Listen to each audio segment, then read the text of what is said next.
Welcome into day 5 of the 19-day regular season of World Team Tennis. We moved play inside because of some rain and lightning that was midway through the last match as Springfield got their first victory. Spectators are wearing masks and practicing social distancing, and the players warming up. There's Kim Clijsters there. New York Empire take on the Orlando Storm. Third match of 3 today. Welcome in, everyone. I'm Olivia Decker. The Empire feeling very confident after being the first team to take down the Philadelphia Freedoms.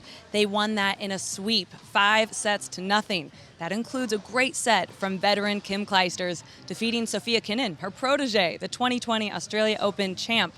So let's take a look back at some of Kim's best moments in her career. She's won 6 Grand Slam titles. And in 2009, she was the first mother to win the U.S. Open since 1980. She's now a mother of 3. Yet again, coming out of retirement, getting loose here in World Team Tennis. Great to have Kim here. Hall of Famer and former world number 1. One of the biggest names we've got here. And we also have a battle of brothers here to look forward to in this match. That's Ken and Neil Skupski. They face each other in 2 doubles sets. Of course, they used to be partners starting in 2013, and then until about last year, they split up. They still play together in some tournaments, but they go against each other tonight in 2 sets. Let's compare them side by side. Ken having the higher ATP rank, Neil having the higher ATP rank at 27, but Ken has more ATP titles. You can see neither one's won a slam, but Neil got the 2019 U.S. Open semifinal and Ken the 2020 Australian Open quarterfinal. But Kim starts us off tonight in women's singles against Danielle Collins. For more, let's bring in Jason Knapp and Nico Pereira, guys. Olivia, thanks. Ready to have some inside tennis here. Last match ended inside, so this is our first one that will be fully inside. Kim Clijsters inside, outside, retirement, out of retirement. When she picks up a racket, Nico, good things happen. She's just amazing, a quiet leader in that New York Empire roster. And when you have Jack Sock, it's very difficult to be a leader. But there you see the captain, Luke Jensen, very vocal as well on the bench. And Kim, what can we say about that beating of Sofia Kenin, that singles match? And today she faces Danielle Collins, that has performed fantastic for her team, the Orlando roster. There we see some of the serving that Kim has been doing. She is just on fire. She's always a good server, but now she's loading up and going forward, going for it a bit more, especially on the first serve, and she was very effective with it, and that was the key for her win in that match against Kenin. Able to beat Kenin, the reigning Australian Open champion, 5-3 in their set of women's singles. Tonight she'll be matched up against a Grand Slam semifinalist in Danielle Collins. Oh, some of the headlines from World Team Tennis here again. A 3-week season playing all 66 matches in one spot here at the Greenbrier in West Virginia this season due to the COVID-19 outbreak. Orange County on the board. Springfield, Nico, the 2-time defending champs, just got their first win, knocking off Washington. And that was a very exciting win for the Lasers, coming indoors for the last match and winning it in a decisive point after being down 2-4 in that last tiebreaker. And the Orange County Breakers earning their first win. Happy for Captain Ricky Leach. Kim Clijsters has been the talk of the town, coming back for a 3rd time. And Sofia Kenin, we have a reigning Australian Open champion here, and she just went down to the veterans. So the storylines are all over the place. There are fantastic 9 teams. I think all of them have a chance to go the distance, and Kim Clijsters is certainly giving everybody a lot to talk about. We'll have 5 sets of tennis for you, a couple in singles, 3 in doubles, and you'll get to see Kim Clijsters twice in mixed doubles and also in women's singles against Danielle Collins next.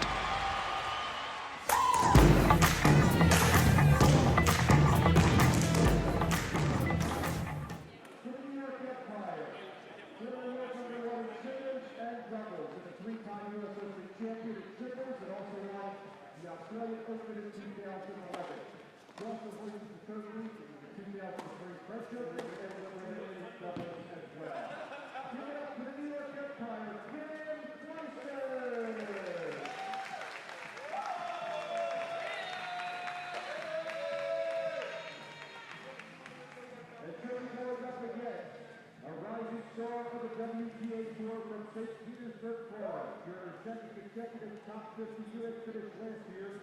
He reached a career high 43 as well in her college tennis at Virginia and won the NCAA singles twice in 2014 and 16. Give it up to Orlando, Danielle Collins.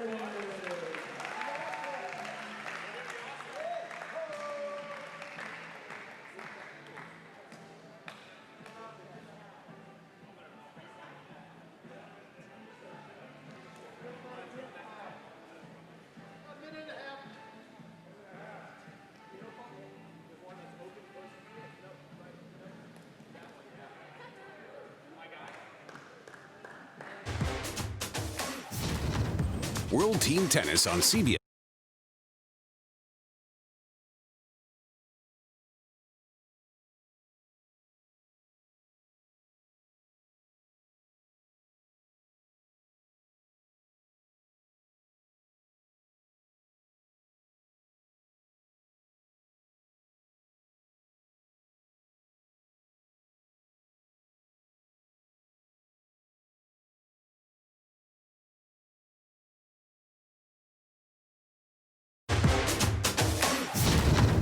World Team Tennis on CBS Sports Network is sponsored by Geico. Visit geico.com to learn more.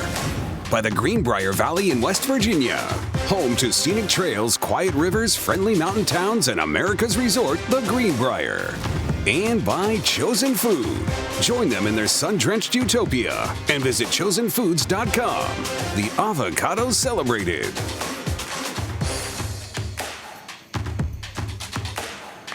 Here at the luscious Greenbrier Resort, White Sulphur Springs, West Virginia, about 250 miles from Washington, D.C., in the heart of the World Team Tennis season. 9 teams, and normally they'd play a 14-game regular season on their home courts, but everything here in West Virginia this season, the top 4 will make it to the playoffs, and right now the Orlando Storm on the good side of that bracket.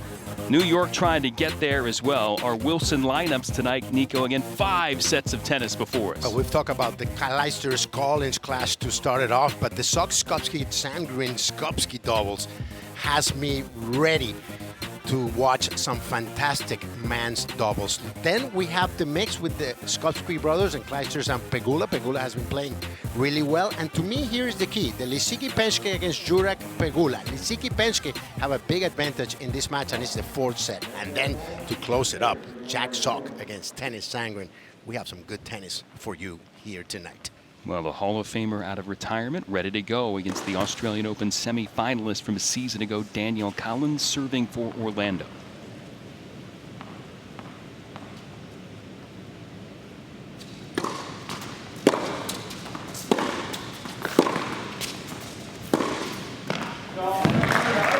And Collins working it down the line to begin. Number 51 in the rankings as we speak. Collins, a very aggressive baseliner, fantastic college career, but she stormed into the professional ranks 3 seasons ago with some great results.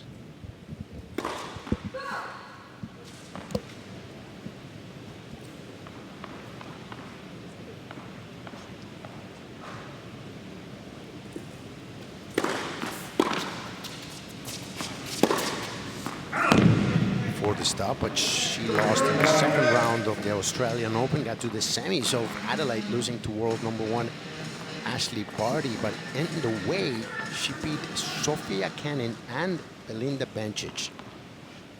Good wins, as well as a quarterfinal loss, in Brisbane. Took Ash Barty to a tiebreaker there in that 3rd set, 7-5, right there with a world #1 at the end. Now she's got a Hall of Famer staring at the other end of the court.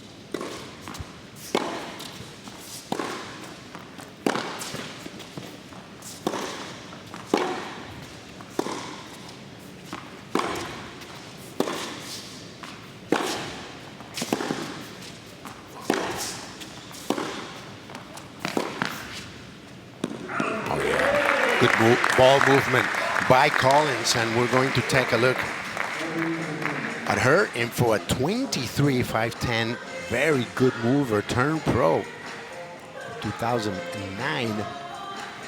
She's going to have to change directions tonight and move Clijsters around. We know how hard Kim is hitting the ball.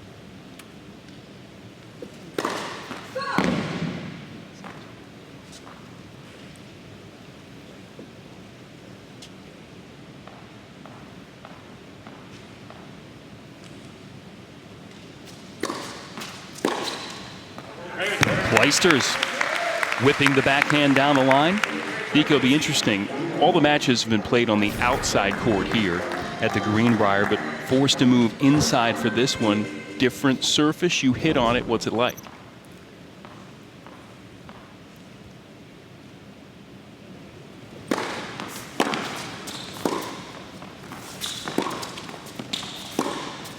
They have a fantastic indoor center here at the Greenbrier. They have 5 courts usually, but to make this one, they had to take 3 of them in order to fit the public inside and everything that needs to be in here, and they put it in a different direction. The surface is painted over a carpet.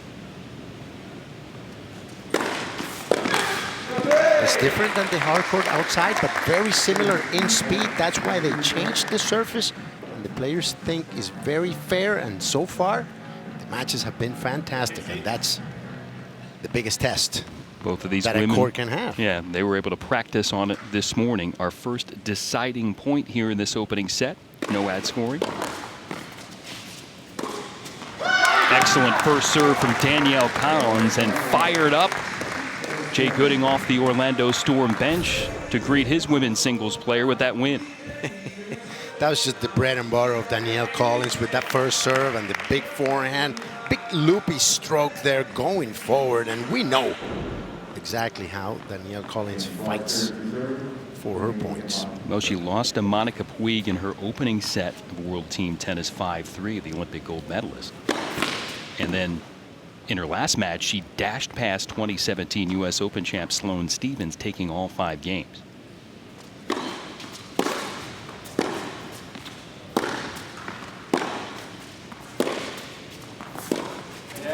To be fair to Sloane, there were 2 deciding points in that match, but definitely Danielle was the more solid of the 2 players. Sloane trying to attack, Danielle defended a lot better. First to 5 in each set wins the set. If we're tied at 4, we'll have a 9-point tiebreak to figure out the set winner. And lets are in play, and that fooled Collins, and it tagged her. Point Clijsters. No, and this format has been bulletproof. It's been golden, as we see the replay there of how the ball hit and went towards Collins's body, and she couldn't do anything about it. But it's resulted in some fantastic endings.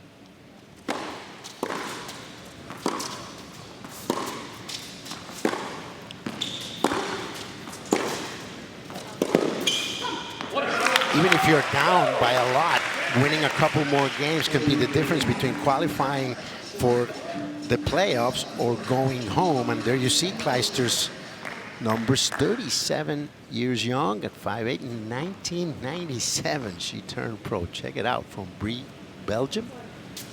3rd season at the World Team Tennis competition.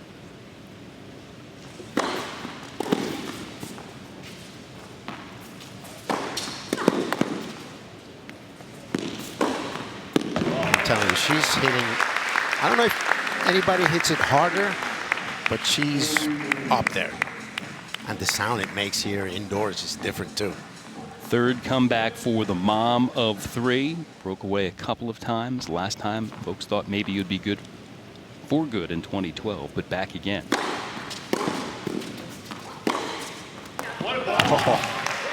Couple of tournaments on tour before the coronavirus shutdown, and now Kim Clijsters playing World Team Tennis and looking rock solid on her service game to start here against Danielle Collins. Again, men and women on the same team playing together. We've got 5 sets, 2 in singles, 3 in doubles. First to 5 wins a set. Home team gets to set the lineup. In that case, it's Orlando. The no ad scoring. Games matter. You can have subs if necessary. There's coaching allowed. You saw the let in play. Fast-paced, high intensity, and a lot of action here in World Team Tennis.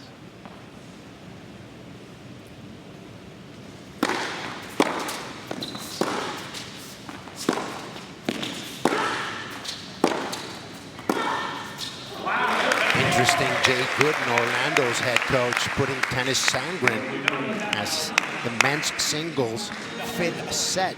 Sandgren has been looking really good so far, winning all of his 3 sets. And the other day he did not play, but he went on a 13-mile run. What's he doing in the afternoon? Hour and a half in the gym. Okay.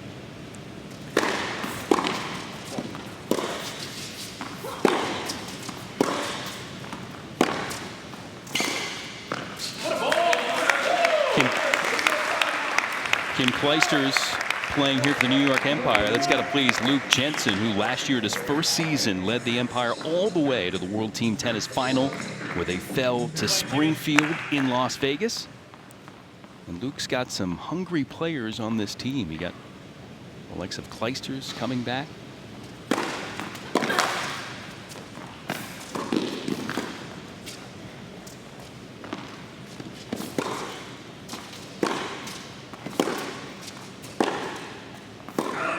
Jason, after 3 or 4 months of stoppage, everybody wants to come out here, and it's been fascinating to watch them all train so hard and taking it to heart. Playing as a team is fantastic, and the fact that it's mixed is even better. Everybody's loving it. Very motivated tennis players here for the next couple of weeks.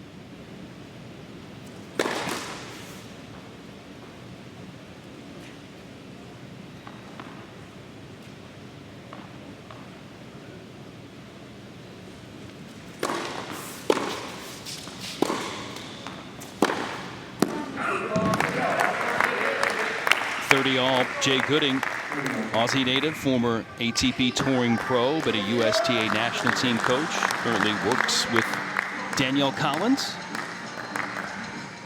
And again, Gooding out with Collins on this very court, getting in some work indoors this morning.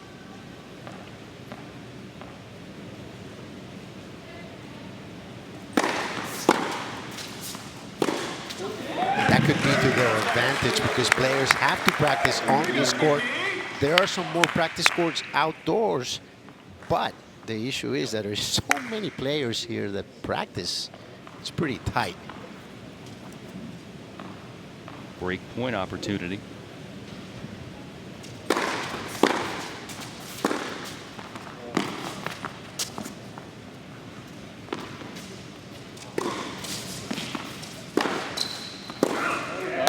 That was a great log by Clijsters, but Collins very smart, astute, patient.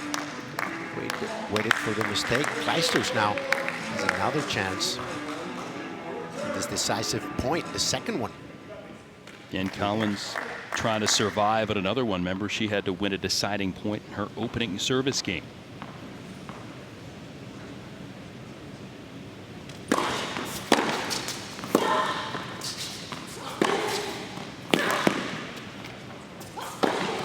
Swinging volley, no problem.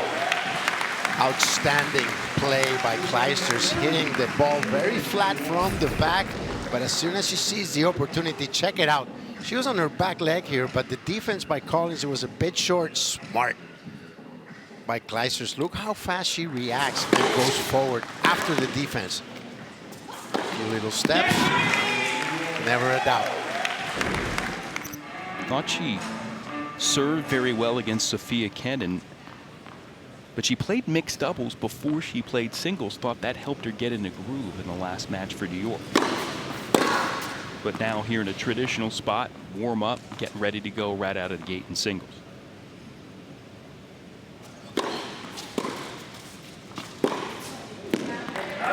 She has the confidence of Luke Jensen, her head coach. She says, all right, if you're feeling that good, I'm going to put you out first. See what you can do. Clijsters up a break already. She'll play in the third set as well in mixed doubles, partnering with Neil Skupski.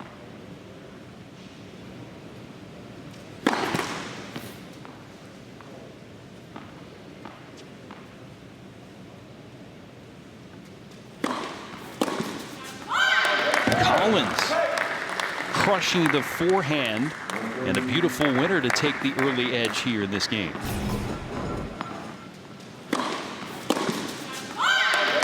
She will not be intimidated, I'll tell you that much. What a fighter Danielle Collins is.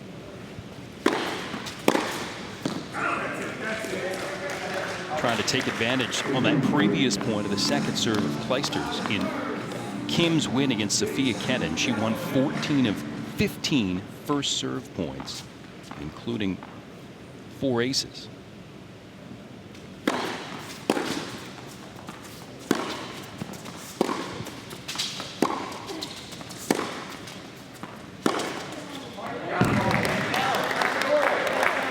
That one pumped a little long, and break point chances now for Collins.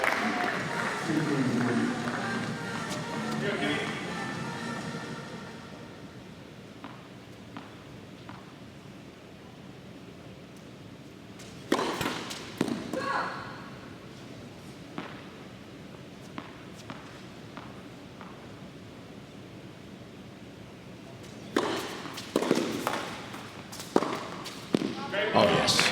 She just loves that forehand, launches herself forward, putting all that weight behind it. And it's a sure shot because she always hits it flush. She's so confident in it. Look at how she winds up for it and how she goes through that ball, putting just the right spin.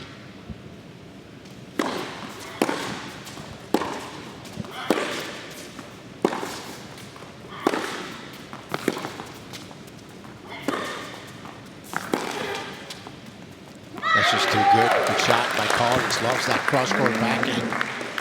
Collins breaking right back. 2-2 underway here from the Greenbrier.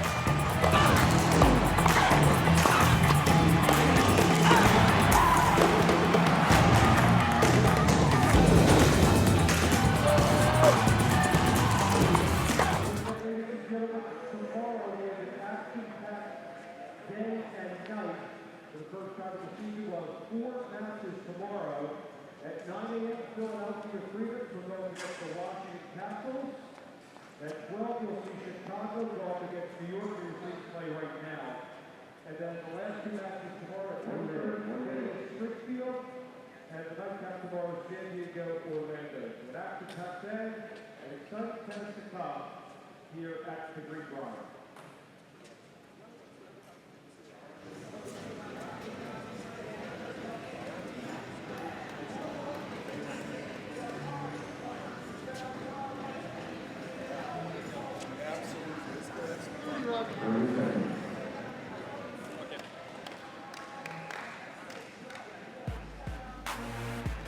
Well, the COVID-19 shutdown affecting everything. In a sporting sense, World Team Tennis working very hard to put on a safe, successful event here in West Virginia. All the staff, players, vendors tested before their arrival. Again, when getting here, more testing is coming. Again, social distancing protocols, including mask usage in place.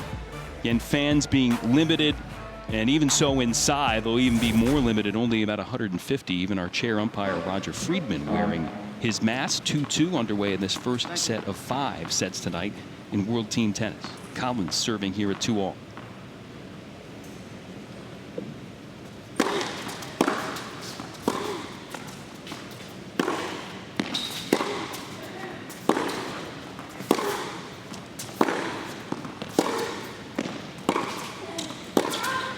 There's no ball going over 4 feet on the net. They're just hitting as hard as they can. They love this court. Check out the speed. It's just fantastic. Look at Clijsters with the cross court, and Collins just could not catch up to it.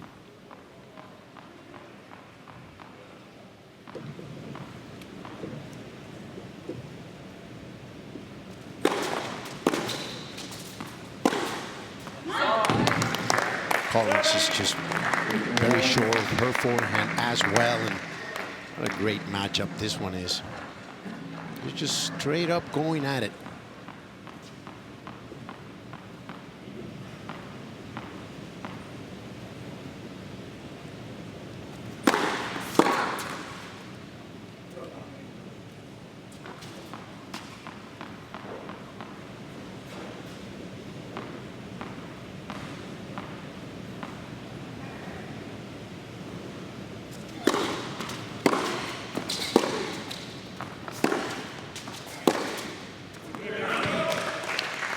You mentioned Collins sent out in round 2 of the Australian this year after making the semis last year. Said she was dealing with an ab issue, kind of slowed her down for a while, had to rehab that, and then was able to get some exhibition work in West Palm Beach and Charleston before coming here for World Team Tennis.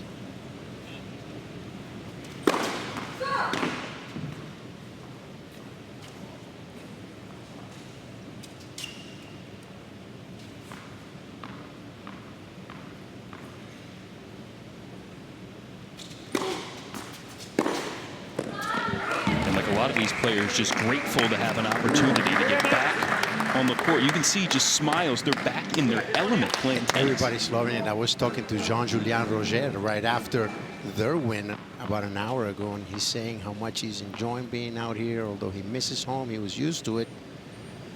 There's nowhere he'd rather be. That is a guy that works hard. He needs his 4 or 5 hours of practice a day.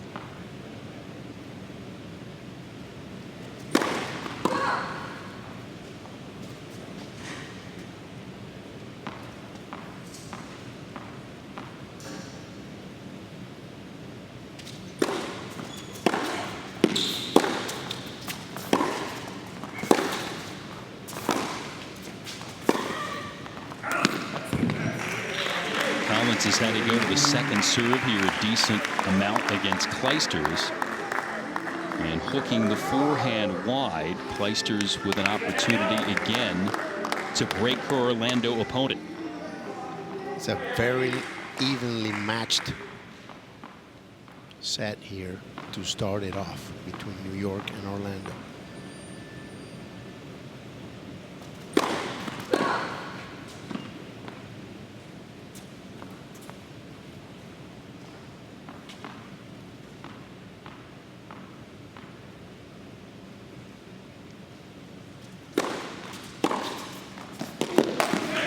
Clijsters again using that forehand to great success. Her second break of Collins and jumping back on top. And Luke Jensen loving the fact that you can pull a Hall of Famer out of retirement and put him on the court.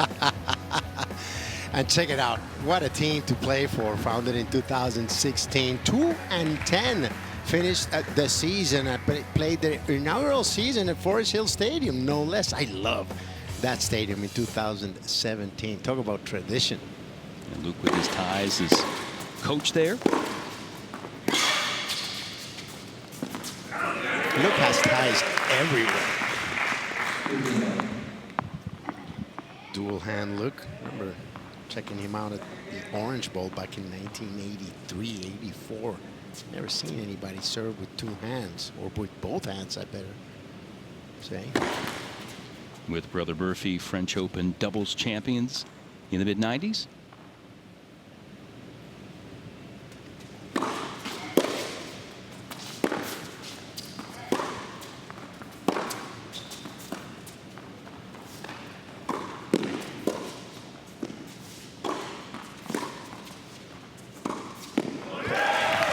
Clijsters executing so efficiently. As you look at the profile for the Orlando Storm, one of the 2 expansion teams last year along with Vegas. Chicago joining this year to make it 9 teams.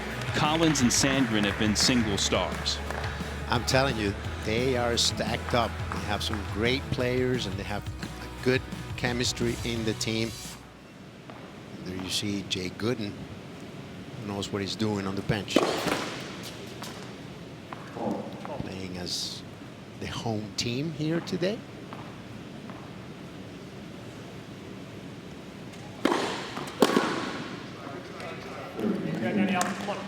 Double fault here from Clijsters. Been a little unique this year. Normally the coaches and all the players on the bench, but with the COVID-19 restrictions, there are no ball kids. So you'll see some of the players and the coaches, like Luke Jensen currently, behind Kim Clijsters there, shagging and then serving up balls to the server.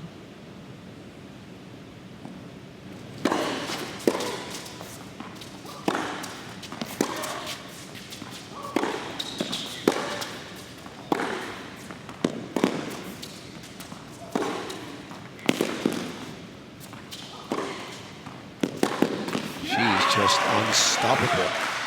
And Kleisters was saying that she never really stopped playing. She loves it so much that he continued to play in her academy. And she said, you know, why not give it a shot? I feel like I have more to give. Already in the Hall of Fame, but I could add to it.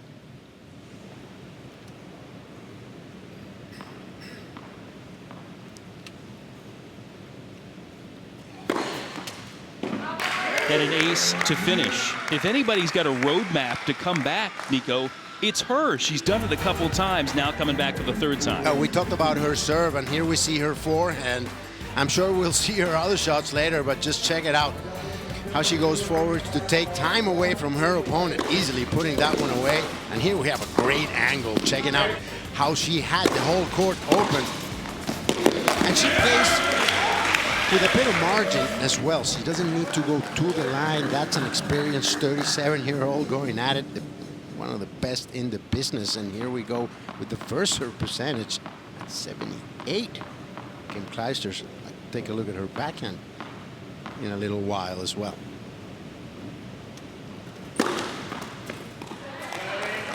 Collins catching Kleisters a bit flat-footed. She needs to win this game to stay in the set. And total games matter in the overall score for the match.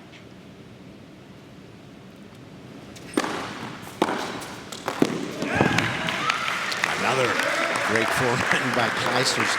She didn't have to move for that one, and Collins has to be careful with her serve not to go that close and leave it so comfortable for Kim that doesn't seem she can miss a ball so far.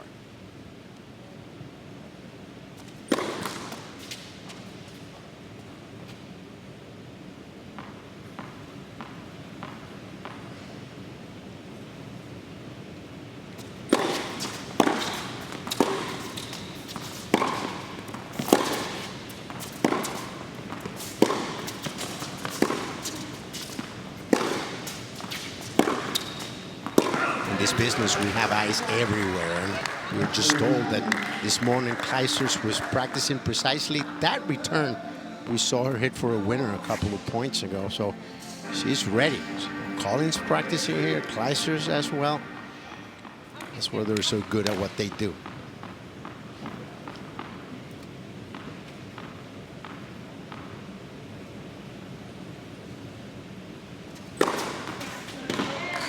Collins responding with an ace, her second.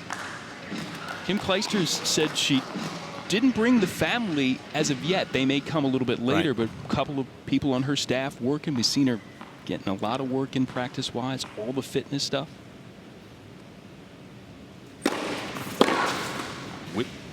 Whipping the medicine ball around. Oh yeah, the rubber band, she's doing it all.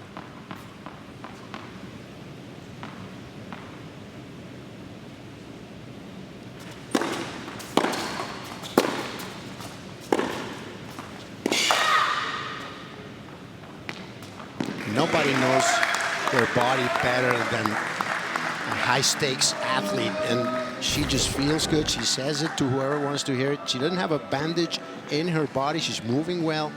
We don't even have to talk about how she's hitting the ball.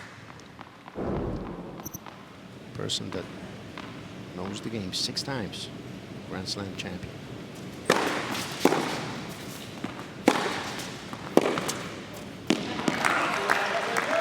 Collins does navigate her way to the hold, and more on this former 2-time NCAA champion at the University of Virginia, only a couple hours away from Charlottesville. And again, that great run to the last 4 down under last season. Yeah, but she really announced herself to the tennis world in that 2018 Miami Open semifinals when she got there as a qualifier, and she beat some really top-notch players along the way. After that, everybody knew who Danielle Collins was.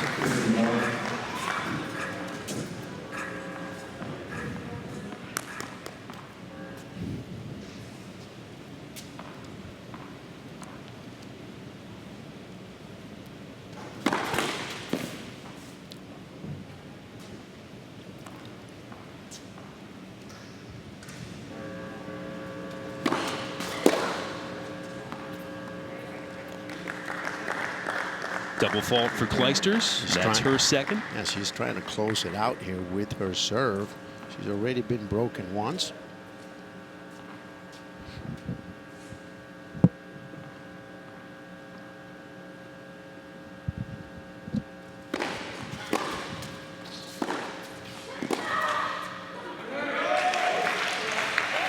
Now forging ahead.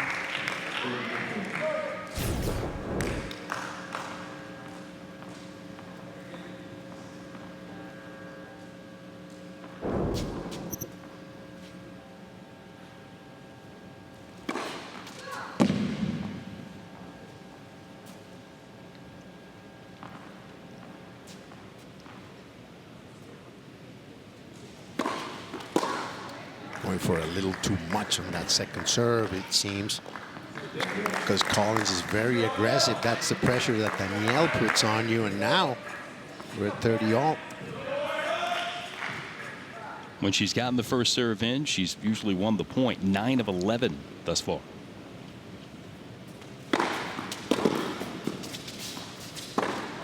Ooh, that one got away from her. I think she took her eyes off the ball to see where Danielle was. She's so fast on the baseline. She missed the sitter. And now, breakpoint opportunity for Collins.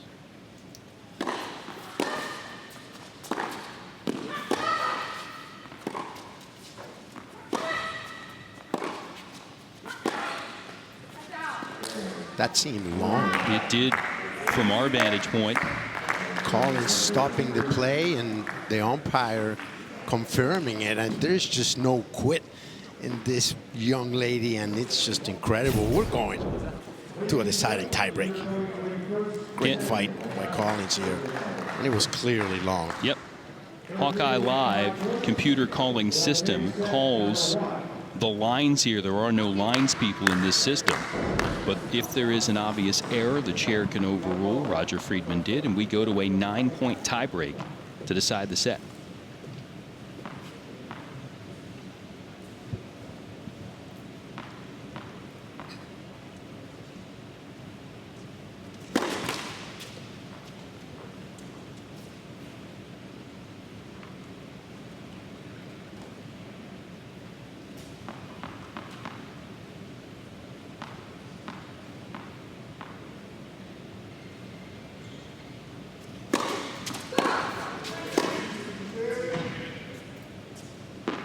So another double fault, this time by Collins.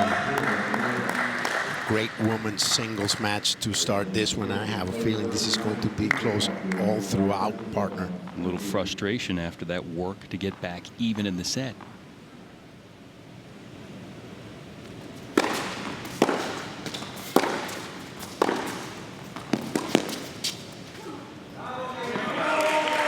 And now Clijsters here is up. A double mini break here in the tiebreaker. 1st to 5 will take the set. Clijsters has been ahead the whole set, breaking first, then she got broken, and she had a chance to serve it out. Couldn't do it. Now she's ahead in the tiebreaker.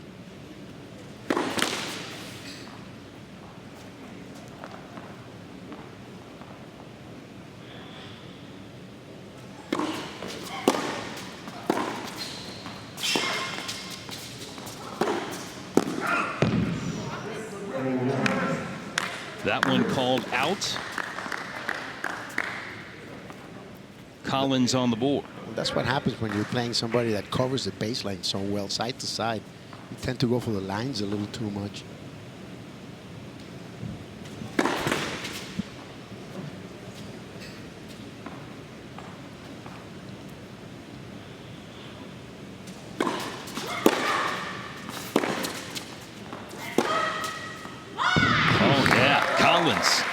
Unloading down the line. And she's been coming back the whole set. That's one of the things we're going to have to keep an eye on with Clijsters as the circuit restarts. Is she going to be able to keep it up? Is she going to be consistent first, second, third set, first, second, third round, week by week? How she's going to structure her schedule? We saw some of that fearless, aggressive play for Danielle Collins en route to that semifinal trip at the Australian Open last year, beat 3 top 20 players along the way. You saw the other great wins we touched on this year. She's got the ability to take down big names. And now her first ever matchup against a Hall of Famer here, Kim Clijsters, and pushing her to the limit. I just love that feature on her game, the mental part. She's just so feisty. And she played college, and we know how hard they fight in the college ranks, and they played this system, deciding points. I think that helps.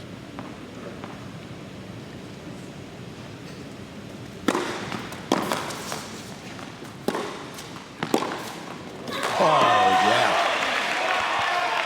What a stab. Unbelievable. Clijsters on the run, finding the cross court. Let's check it out again as Collins approached the net. Let's see if we can get that angle. She did not break step.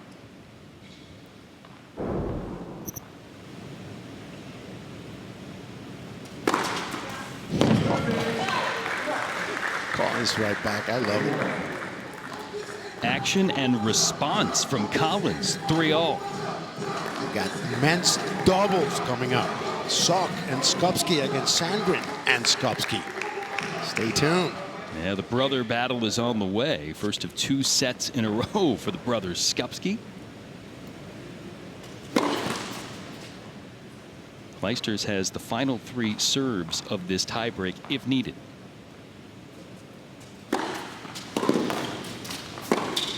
But she can end it here after that beauty. It's tough to hit as you go forward. Kim just timed it perfectly. Look how flush she hits it. Short return by Danielle, and look where Clijsters ends up stroking that ball. It had to make it come down. Now can serve it out.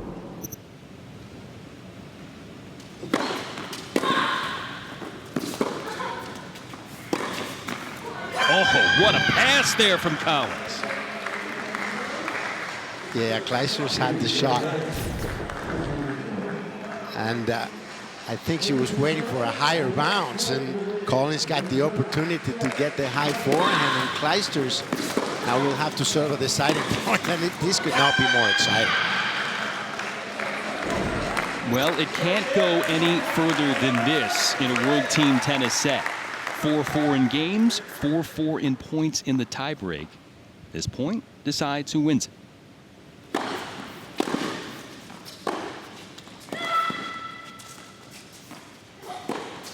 And a forehand finish for Kim Clijsters to give the New York Empire the lead. Wow, incredible. Kim Clijsters at 37, leading her team to the first set. And what a start for New York over Danielle Collins. Great player in her own right. A fiery finish for the Hall of Famer out of retirement, and New York with the edge on Orlando.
Well, Danielle Collins pushing Kim Clijsters to a limit, down a break twice, comes back to force a tie break, but ultimately Nico 1 point short. Yes, we have to remember she was also loved 2 down mini breakers in that tie break, and here we see how Clijsters is moving. Collins in control of this point from the back of the court, and Clijsters had to move to win this one. Great get here, tries to go deep, but it's Danielle Collins taking that point at the last laugh.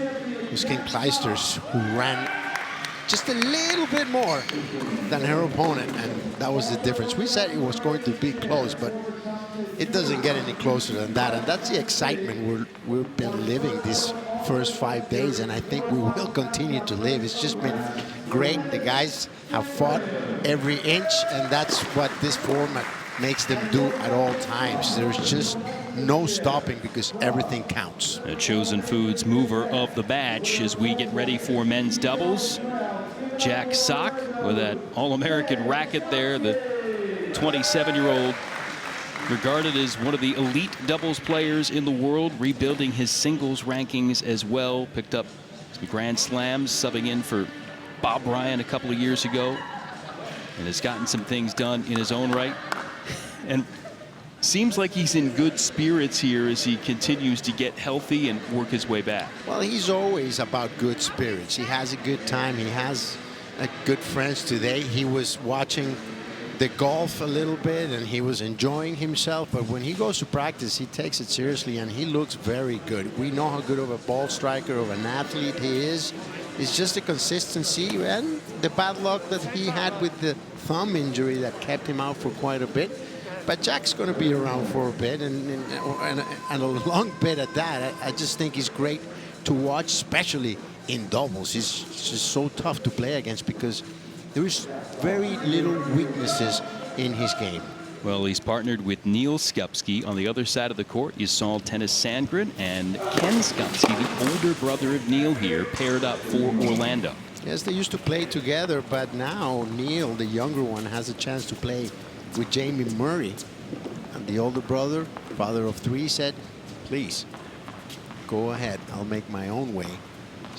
Still very active on tour, and he's playing tennis with Tennys Sandgren, and tennis, he's got it together.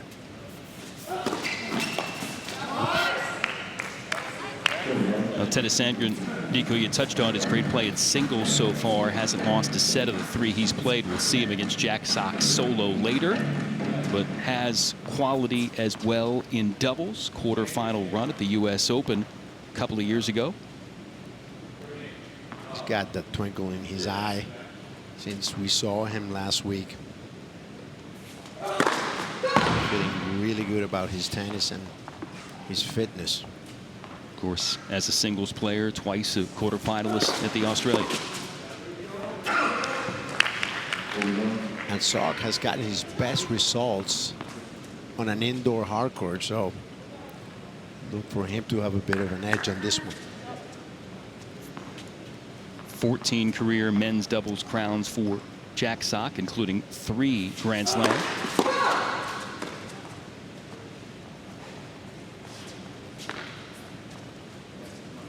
First one with Vasek Pospisil back in Wimbledon in 2014.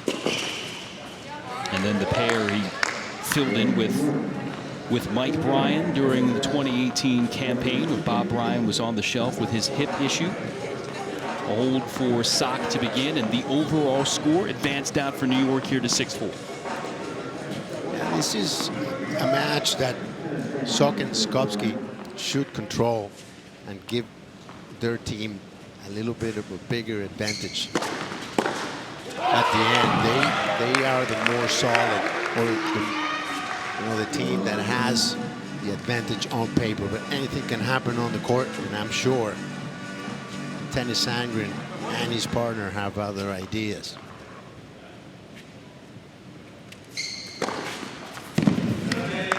Big ace there from Sandgren. He was doing yeoman's work for Orlando, playing 3 sets in their first couple of matches. Ken Skupski hadn't gotten through the quarantine, or at least the COVID-19 testing protocol here with World Team Tennis in West Virginia, so we had to sit out the first couple of matches. It's Ken who will play with Pegula in the next set of mixed doubles against Clijsters. And guess who? His brother, Skopsky. Yeah, and you saw Neil in the previous point able to laser one past his brother at the line. We know everybody knows everybody in doubles, but now the brothers on opposite sides of the court here. See James Ward there. He's part of the team as an alternate. He was in the main team until Skopsky cleared the protocol. There are a few players available, already cleared, already inside the bubble. Ready to go in a moment's notice.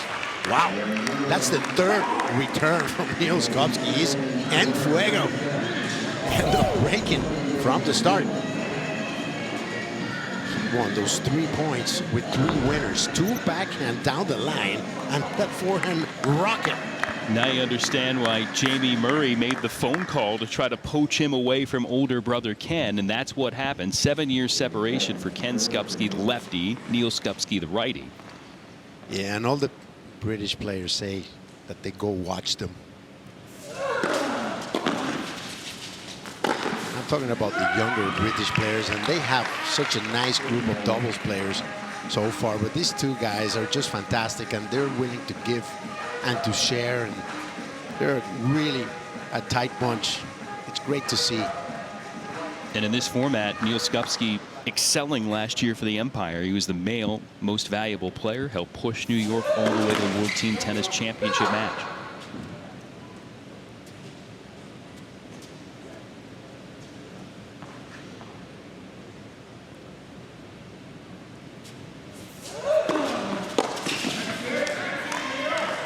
Skopsky continues his en fuego play here to start. Incredible.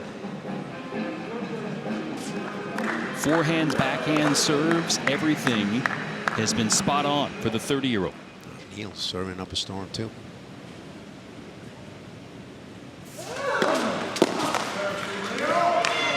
An ace. Written for obvious reasons. Has a lot of players that love playing indoors. They're just used to it.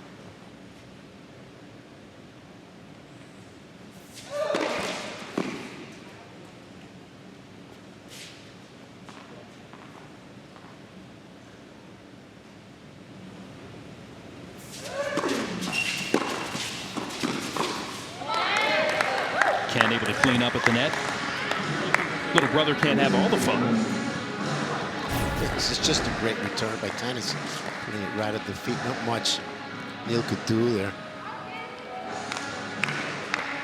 Talking to Ken, he was a little bit frustrated. He wasn't able to clear protocol before, but so he's very ready to go.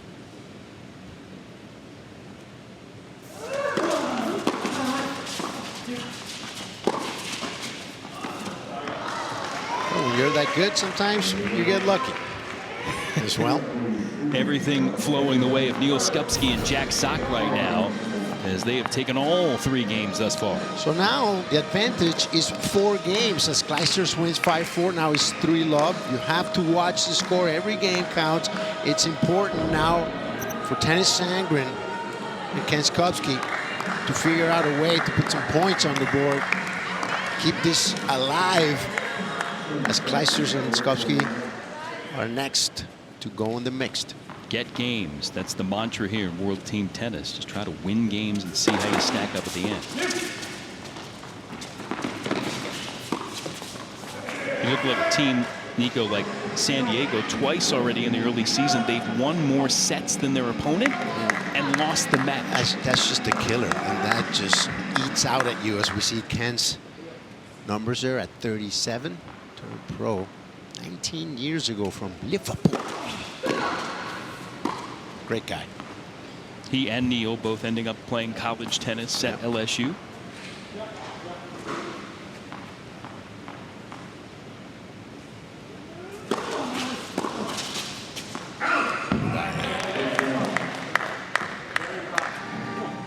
tough to watch a doubles team and Jack Sock not being the best one out there, but today, at least his first 3 games, his partner has done everything right.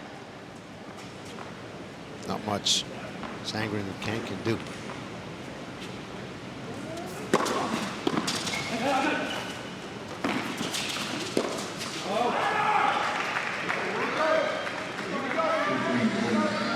Beautiful lob over Tennis. And again, threatening to break at 15-30.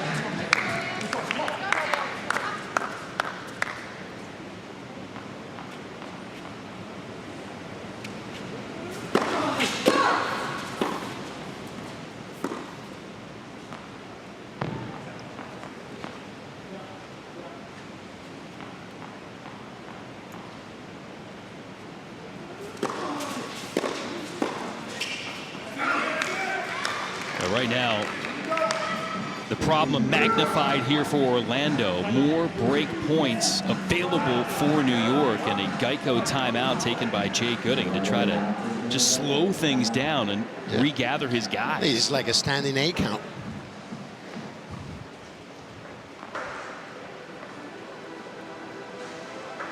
We've played 18 points here in men's doubles. New York's won 15 of those.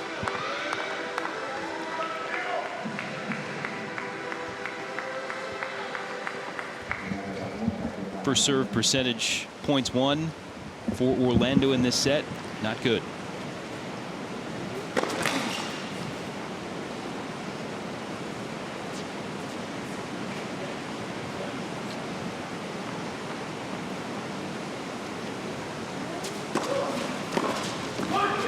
Well, he missed one. Sandgren and Skopsky trying to pump himself up.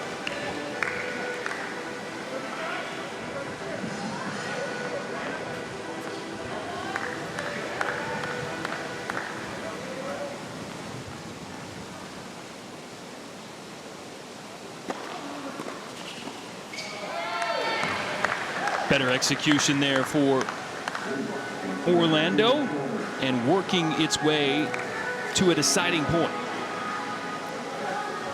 Vital here for the Storm to snag a game or 2 here in this set at the very least. This will be huge, because if they lose this game, they might end up going down 5-love, and that's just very tough to recover from.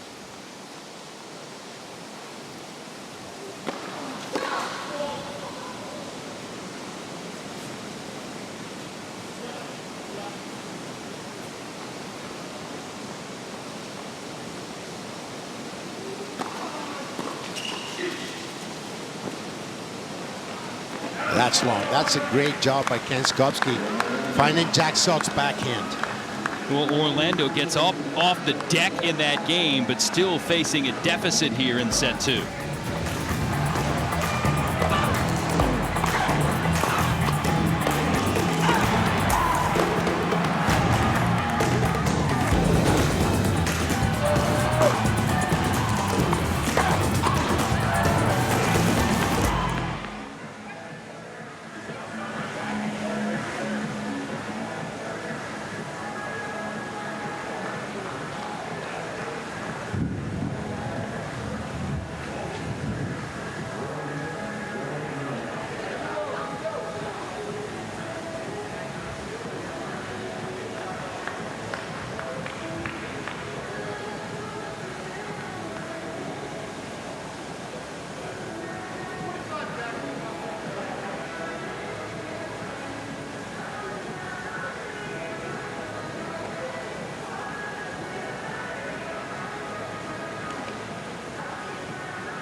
He was the male most valuable player in the league last year, and he's been the MVP of this set thus far for New York. And this is why, just check it out, he does it on the return when his partner is returning, at the net, on the serve, and here we see him returning, and just check out his brother at the net.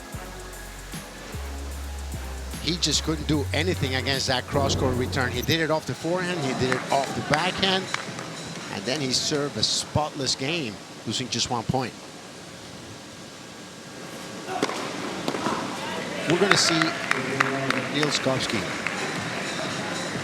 in the finals of the Slams for the next few years. He's just that good. Again, partnering with Jamie Murray, former world #1 in doubles. Haven't won a title yet together, but they made the semis at 5 straight ATP events last year. And that includes the U.S. Open. And that's Jack Sock blistering one Ken Skupski's way. Well, that's just what you have to do. Sometimes the best shot is at your opponent. These guys out here know how it works. It's not personal, just business. Might feel personal now for Orlando because New York's been peppering them the entire set. Well, the best thing you can do against an opponent is have enough respect to give it your best and try to beat him as bad as you can. It's the ultimate respect. Oh, I love that shot.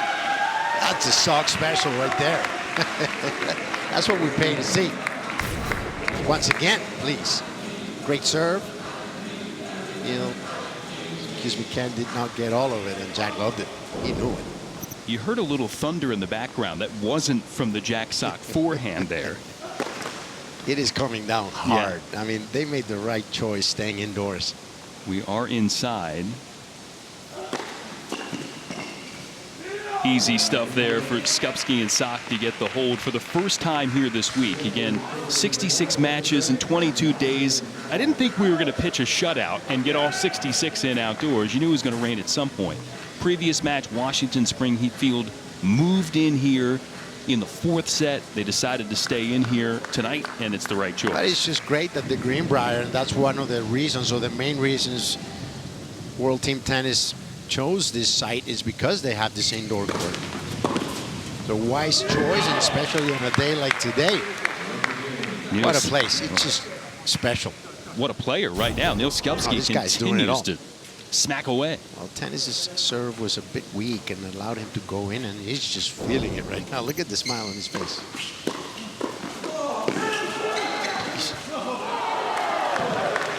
He even got that one back. He's laughing all the way to the back of the court.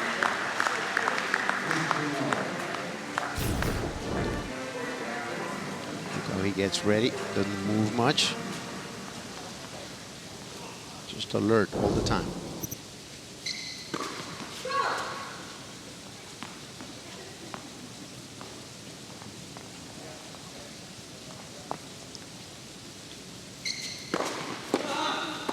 That's just a huge serve by Tennys Sandgren there.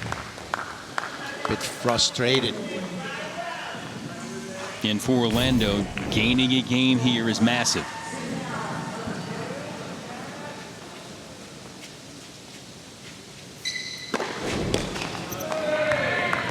Another big serve by Tennys.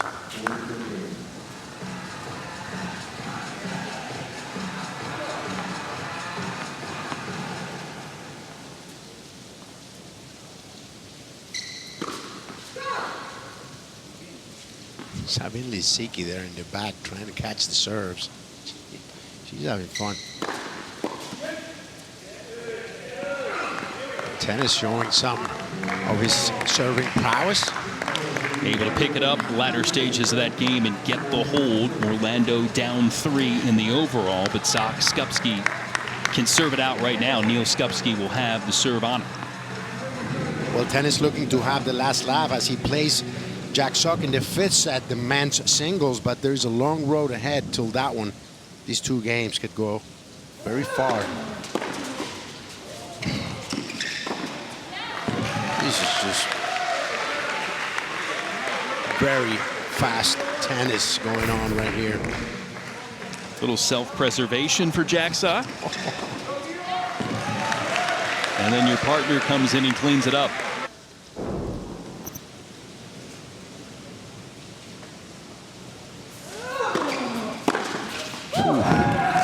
Was sitting on that one. A particularly hard first serve, but Skupski is one of those players that goes for placement. That one was not to the body or to the tee, just too easy for Tennys. She's locked in. Can't wait to watch that singles.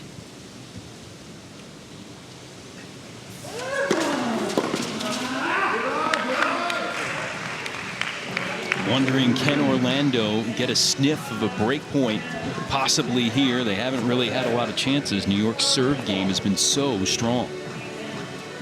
So you're talking they have Kim Clijsters, and then they have this doubles pair that I think will be very, very hard to beat.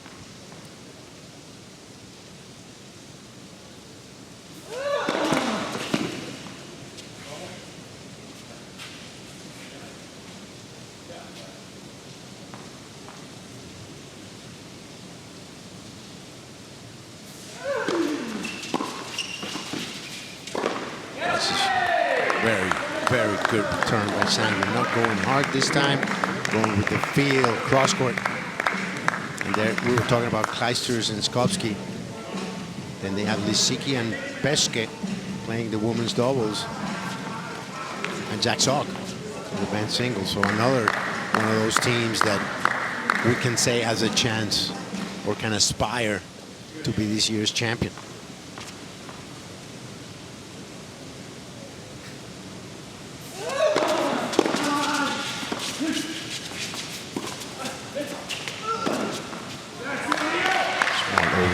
Going for power, going full finesse to set points. Sock and Skupski. Chance to end it right now. Won 9 of 10 points on their first serves, 6 of 8 on second serves. With the ball in their hand, they have been so efficient. Neal missed 2 shots this whole set so far.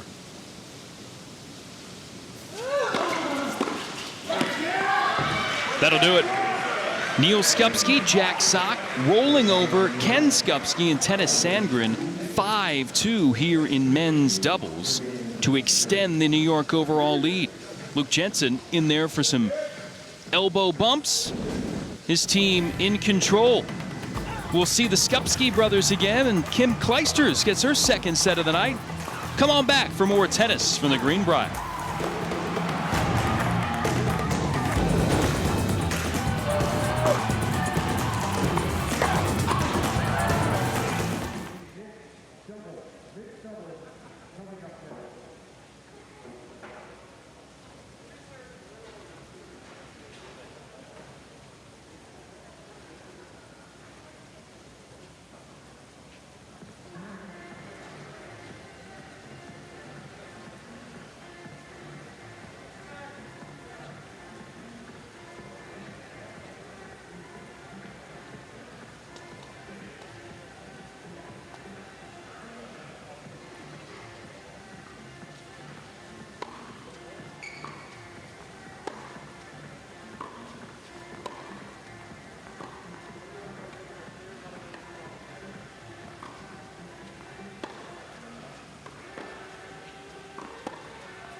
There is more World Team Tennis action coming your way right here tomorrow night. San Diego and another look at the Orlando Storm. You'll be able to see it 7 o'clock Eastern, 4 Pacific, right here on the 24-hour home of CBS Sports.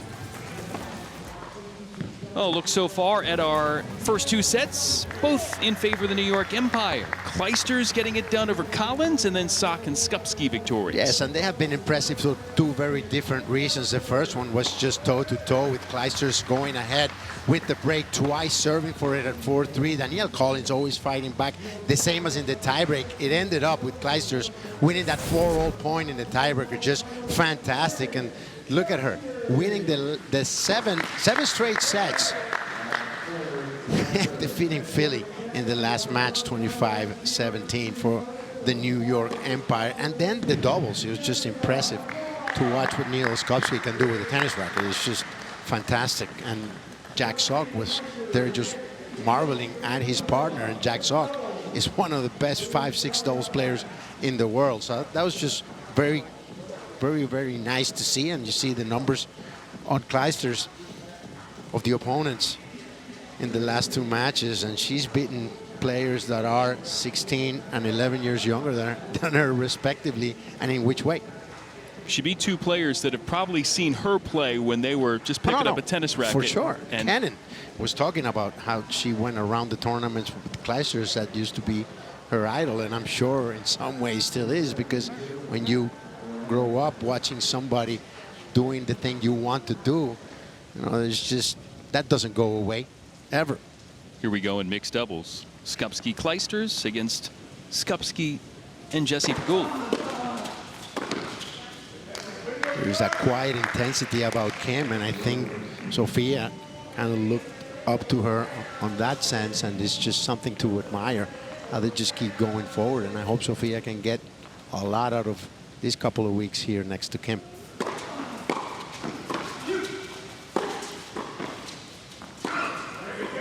You just hear the sound of the ball when Clijsters hits it, and it's very little difference to when a man hits it, and it's just solid.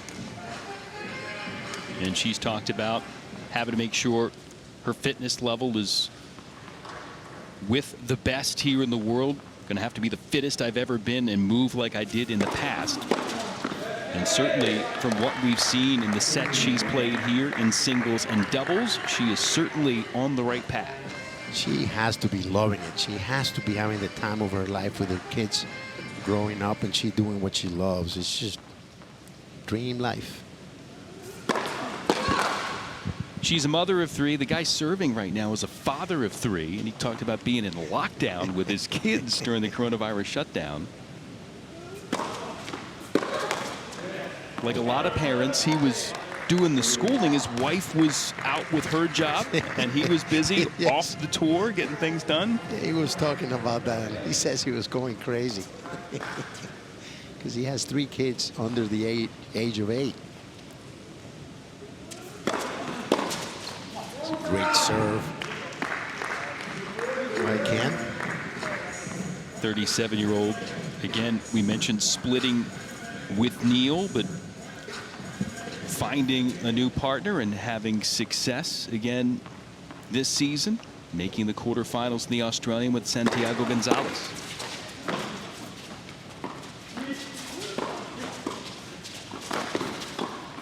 And it is imperative that they get off to a good start here. Try to shrink the lead to 3 instead of it going up to 5 in this first game of the mixed.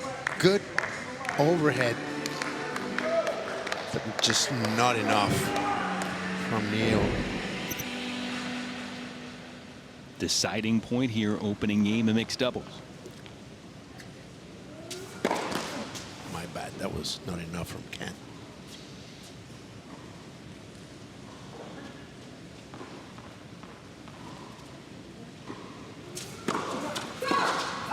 And a double fault from Skupski on the deciding point.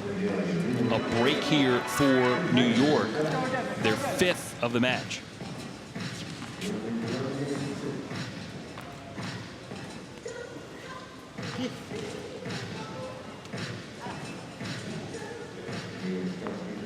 So Neil Skupski will follow his brother Ken.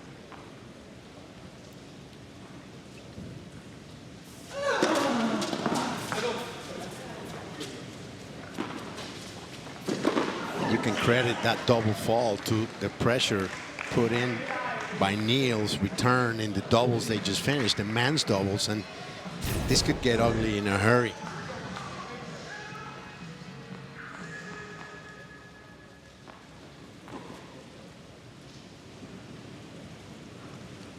Kim finishing right on top of Ken. Well, Ken challenged her coming forward, and she says, I'm not afraid of you. I have the controls.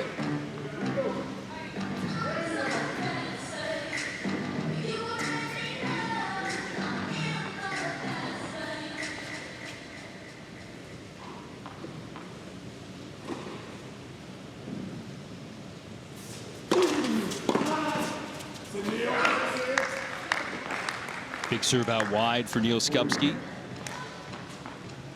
Chance to consolidate that initial break here for New York.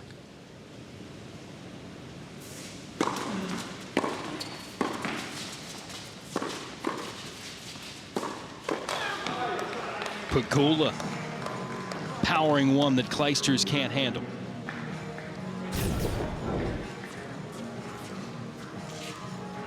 Pegula has played some incredible tennis.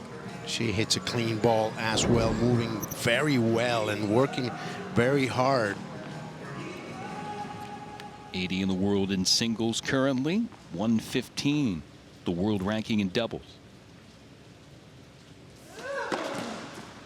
She's putting in the work, trusting the process. She'll get good results. Good player. Smart.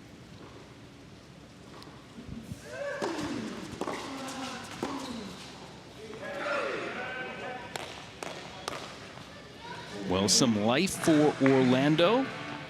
Skupski with a rare miss for him on the evening. I would have liked to get maybe a timeout the last game.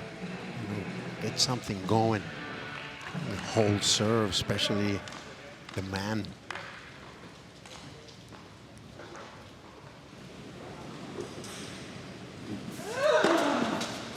And an ace from Skupski. This guy just gave him the most valuable player for tonight. And he's got somebody by his side that also can make a case. Clijsters will be playing. No, she will not be playing the women's doubles. We have it here. Lisicki and Peschke will be doing that. Love to.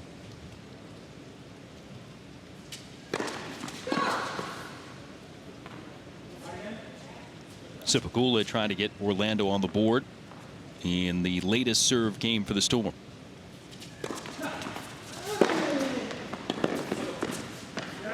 Right in the corner. Luke Jensen is loving life right about now. Letting Neil Skupski do what he does best. Jess Pegula, 26, 5'7", turned pro 8 years ago.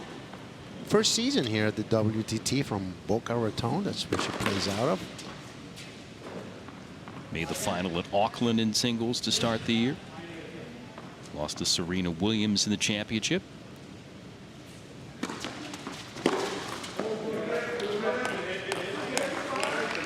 It's a weird miss from Clijsters. She looked like, how can I miss that? I paint that all day long. And she does. Again, her pedigree impeccable. Ranked #1 in the world simultaneously at one point in singles and doubles.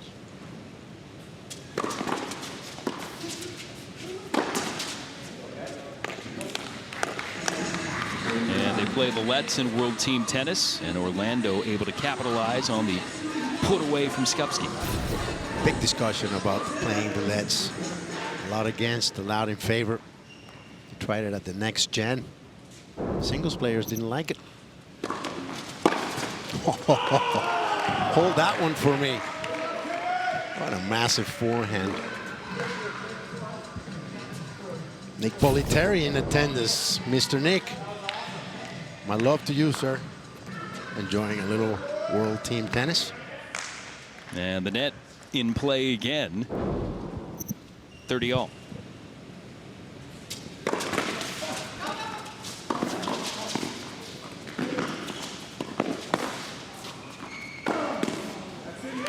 And Neil does it again.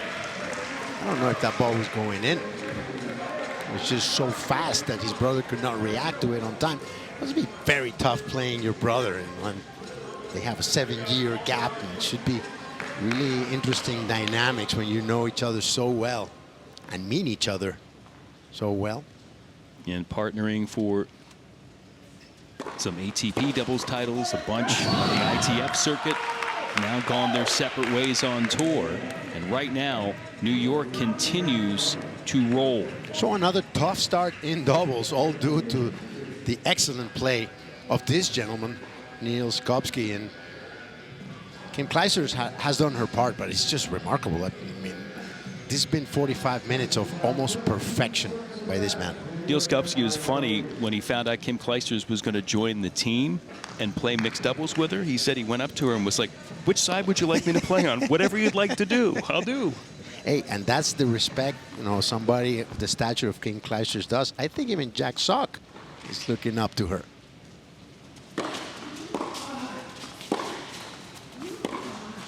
She's just great. Leads by example. Anybody in any sport, a coach will tell you when your best player is your hardest worker, that means good things. And if Clijsters is out here working this hard, that might mean good things for New York.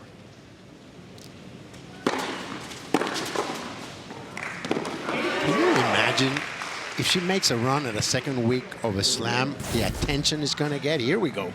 4-time major singles champion, twice in doubles. World #1 in singles and doubles in 2003, and 52 career titles, 41 of them in singles. You can read. I mean, come on. And not only that, outside the court, you know, I'm not a friend of hers by any means. She's just so nice to everybody. At least that's what you told me. That's what everybody's talking about. She is, totally. She's a champ.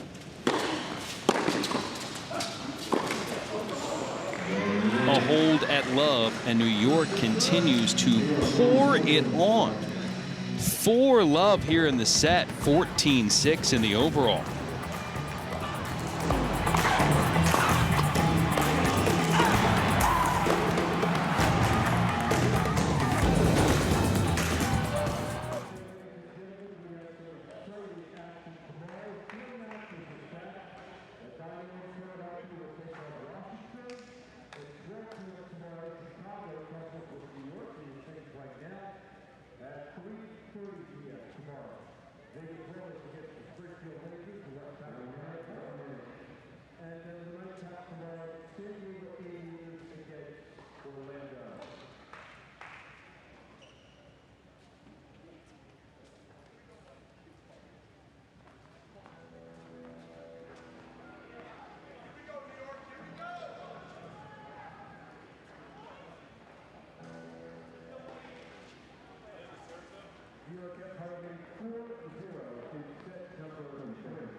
The New York Empire, finalist last year in World Team Tennis, playing like a championship caliber team thus far against Orlando, throttling the Storm 14-6. And pitching a shutout right now here in this set of mixed doubles. 2 more sets to come, women's doubles, men's singles, featuring Jack Sock and Tennys Sandgren. Trailing team can potentially win that last set and come back to extended play and rally. But Orlando can ill afford to let this deficit get even further. They got to gain some games here and now. Oh, good cross there. Neil Skopsky and Jamie Murray won the Battle of the Brits played in Roehampton a couple of weeks ago, and just keeps on winning. Great move there at the net. Just look how he goes. He goes forward, so you can't see him out of the corner of your eye going sideways, and then he just needs to stick the racket out there. Doubles. Check it out. Ken Skopsky able to best his brother with a big serve.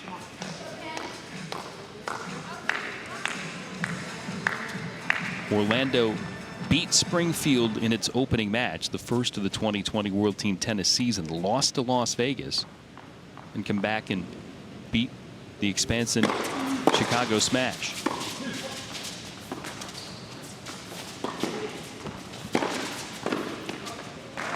But down on Pegula's feet is Kleiser's forehand. 3-set points.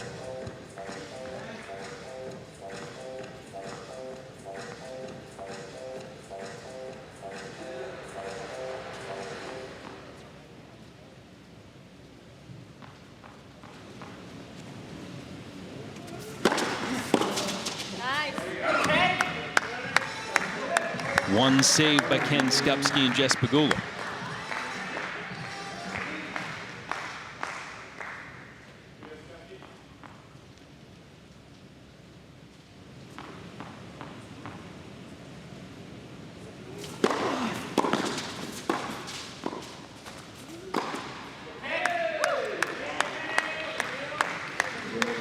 Trying to get on the board now.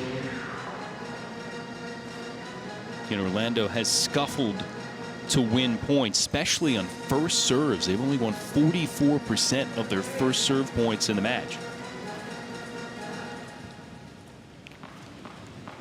Deciding point. And Skupski, remember, double faulted against his brother on the deciding point earlier. He'll try to make amends. And does. Big game on the board for Orlando. Rare miss there by Neil Skupski. And now he'll have a chance to serve it out. Yeah, Jack Sock was right on the bench there in front of him. I think provided some levity for them. Oh, Jack always has a comment on things. It's usually pretty funny.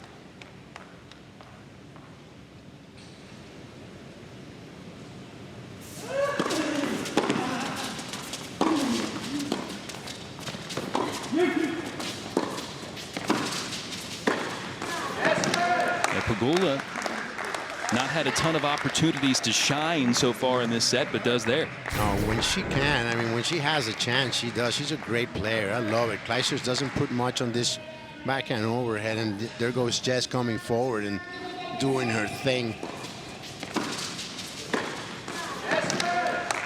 Never in doubt in that volley.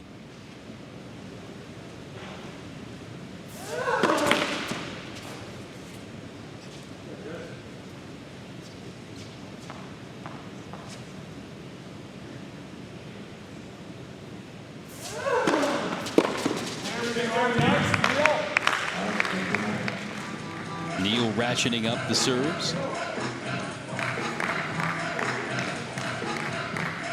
Luke Jansen out.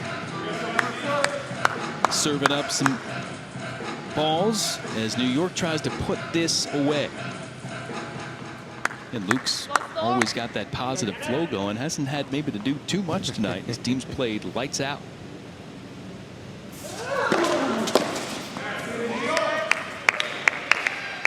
Skupski fooling his brother at the other end.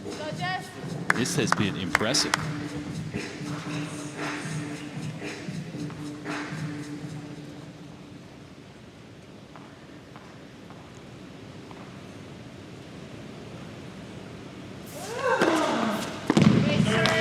He goes.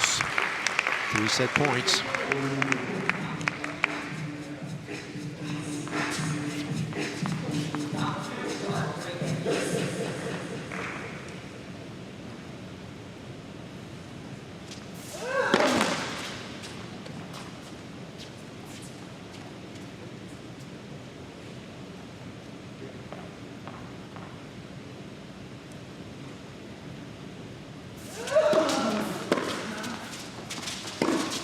Oh, yes. In style with the forehand cross-court spinner.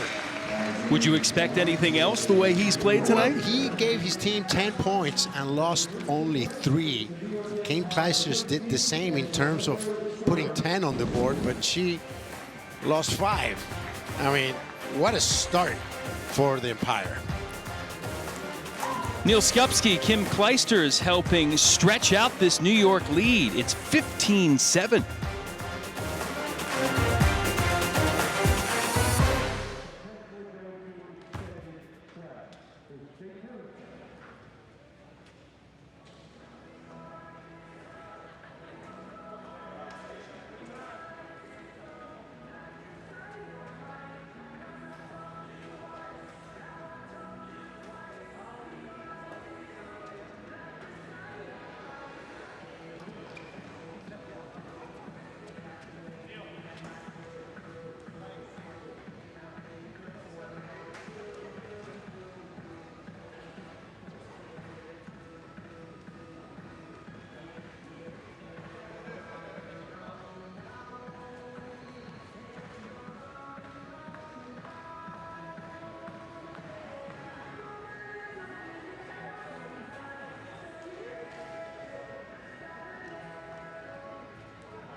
The Empire lead the Storm 15-7 after 3 sets, and our 2 sets of Skupski favors younger brother Neil. What a great battle, a lot of fun, a lot of laughs. Remember, they began as doubles partner from 2013 up until last year with great success, but now as opponents in World Team Tennis. Neil told me earlier he hates being compared to his brother, but he certainly doesn't want to be mistaken for him either, and that happens all the time. Check it out.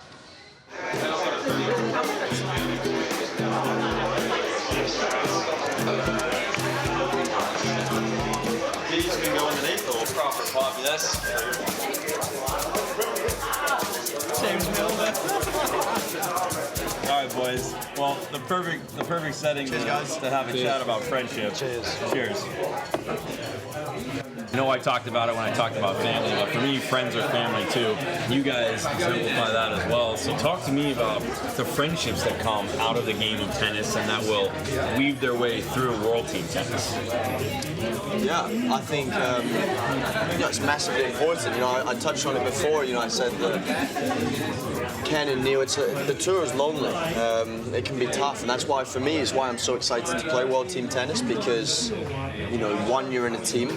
I love being in a team, and, I'm hoping that I don't actually know many of my teammates at the moment. I know a couple, and, it's great to be able to support them. But, yeah, being able to see these guys most weeks of the year is it's great. We're in a group chat all the time. We speak pretty much every day. It's one of those where I can't go to sleep unless Ken said goodnight to me. And we got this thing where every time I see Ken, we both have to go like that. I don't know why, but that's what we do. And yeah, like I said, it makes what we do even better. Every night I'm going to be playing against a good friend, Johnny, Ken, Fabrice Martin, James Ward. They're all good friends of ours. So to add the friendship and the competitiveness and join them together, it will be a great night. It's going to be good fun to play against these guys. There is an awful lot of people that you will lose track of, you know, and you'll lose contact with. So for me, it's one of them things that we try and keep in touch with as much as possible, and keep an open dialogue, and World Team Tennis will only enhance that. Gentlemen, this has been a ton of fun. I can't thank you enough for the time. Have a great season. Look forward to hanging out with all of you guys on the road, not playing golf. We won't touch a golf club during the World Team Tennis season. But best of luck to all you guys. Seriously, thanks for letting me hang out with you in your country and just getting to know you a little bit more, boys. Cheers. All right, cheers to a great season.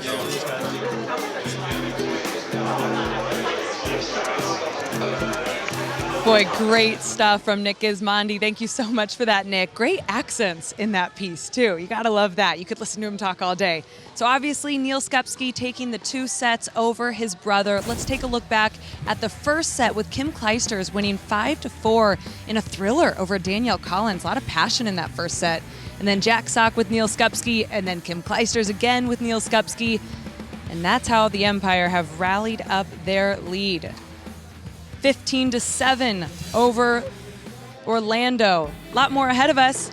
Women's doubles coming up next with Sabine Lisicki and Kwiatkowska Peszka for New York, and Daria Jurek and Jessica Pegula with Orlando. Stay tuned.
A look at the results from today presented by DraftKings, talking about balance in the league. Orange County and Springfield both finally getting their first wins, and Washington losing for the first time. So Nico, through the first 4 or 5 days here in this 3-week season, nobody's left unbeaten. Yes, and it's just tough to look ahead. You know, it's so great what we've seen so far these first 5 days. Everything is so equalized in terms of levels of play and teams. It's just great to see. There's not one that stands out. There's 6 or 7 that stand out so far. So I think in the next couple of days we'll have a better idea. So substitutions are allowed here in World Team Tennis. On the original schedule, Daria Jurak was set to play with Jess Pegula, but Danielle Collins will get subbed in. They'll face Sabine Lisicki and Květa Peschke going here for New York. There's a look at the 2013 Wimbledon finalist in singles. Back healthy and playing her first season of World Team Tennis. She can hit a good ball, I'll tell you that.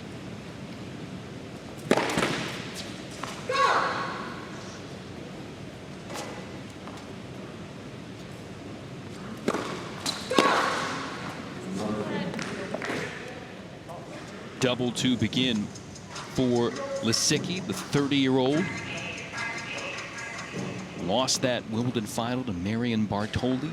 4 WTA titles to her credit in singles, 4 more in doubles. This time the first serve goes in. Peschke, veteran, 34 years of age, at the net.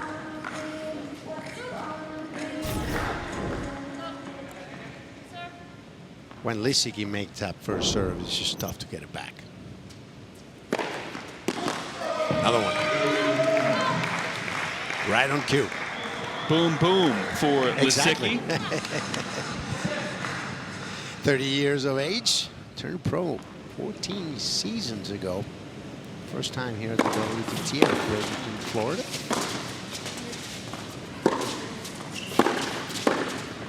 Solid. Good job moving in. She just couldn't handle the power of Lisicki. And New York continuing to feast when getting in first serves, winning 80% of the points. Orlando just 45% of its first serve play. For the first 5 points here in women's doubles, going to Lisicki and Peschke, and they take it. Just good to see a smile from Sabine. Heard her talking today, just excited to be here and back in action. And really, that's all you see when you're talking to her. She's such a nice girl and always smiling and enjoying what she's doing, obviously, but so are all the other guys. It's been nothing but a pleasant experience so far. Got their signals crossed there.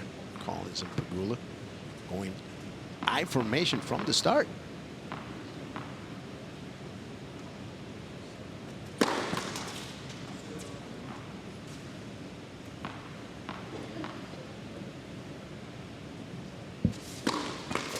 The ultimate respect for your opponent's return, and they hadn't seen the first one. Collins starts with the double. And Jake Gooding may be looking to experiment here a little bit. Women's doubles has been the weak spot for Orlando in its first 3 matches, only winning 7 games in 3 sets. Yeah, and after the 3rd, 4th match, you can really start looking at stats. See what's working and what's not working. A one-off is really difficult in team sports.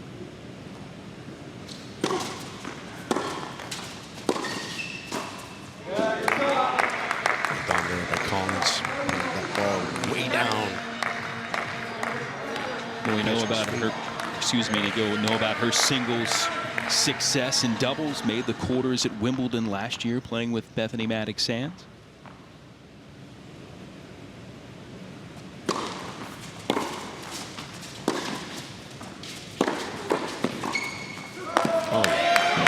Collins tends to go back after she hits the ground stroke. She has to correct that for these doubles and try to go forward. As you see, a reflex volley here by Peschke after Lisicki bombs one to Pegula.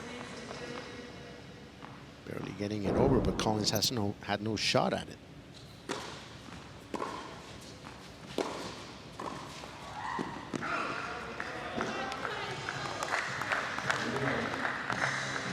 Collins showed so much fight in that battle against Kim Clijsters to start off in women's singles. And rallying from a breakdown twice, down 2 mini-break points in the tiebreak, ultimately just a bit short. Now a chance to come back in here and try to gain some games for Orlando.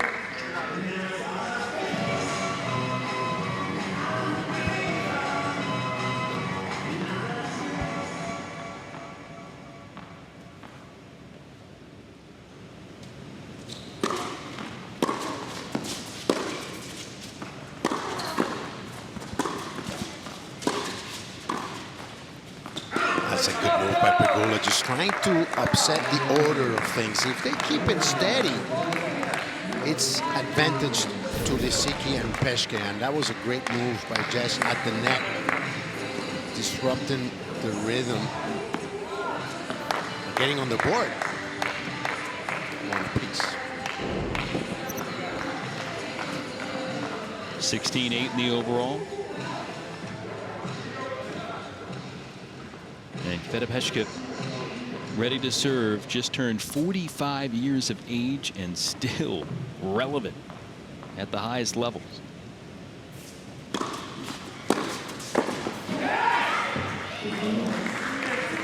Czech player, still ranked in the top 25, her 8th season of World Team Tennis. That's incredible. Look at that. And she's playing lights out, too. She's been very important for her team, pitching in big time.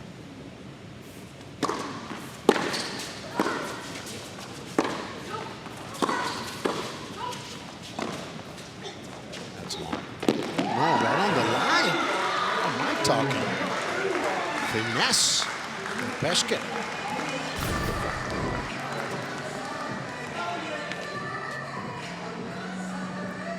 Well inside the line. She's been one of the many players out and about enjoying all the Greenbrier has to offer. Saw her walking out today doing on one of the trails. Yeah, that trail is fantastic.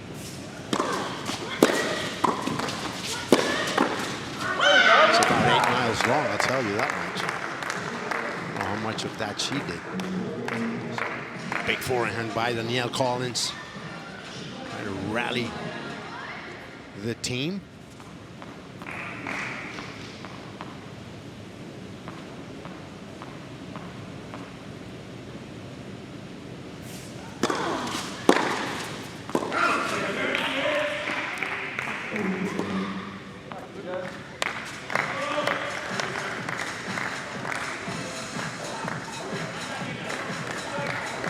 Partnered up here with Lisicki, and a point away from keeping us on serve.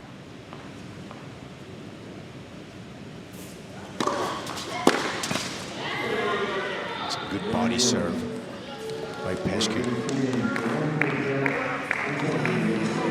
Well, started her career 25 years ago. That's how long she's been on tour. 34 titles. There's many players that were not alive here in this event when she started playing. 3-time US Open mixed finalist in 06, 2010, 2012, and doubles team of the year in 2011 with Katrina Srebotnik.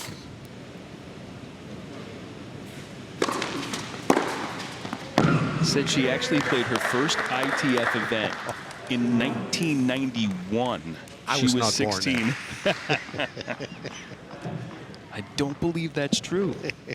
Alongside the man that won 3 straight junior slams during his career, multiple ATP titles, Nico Pereira, Jason Knapp, Olivia Decker, our CBS Sports Network crew. Oh, that's just a beauty. Oh, she rolled over that one beautifully. This time cross court with the backhand. And this just shows you how versatile she is. Lisicki doing a good job of that short volley, but Collins couldn't do much. And as soon as Peschke saw the opening back deep, she did not doubt it. Lobs like that have won her a lot of money over the years.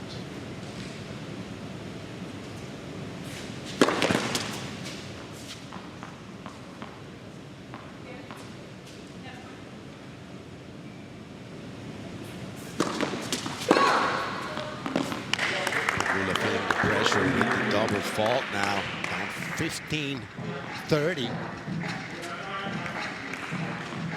And this American in doubles made the 3rd round at the French Open and the US Open in her career. Partnered up here with Collins, trying to spark Orlando any which way.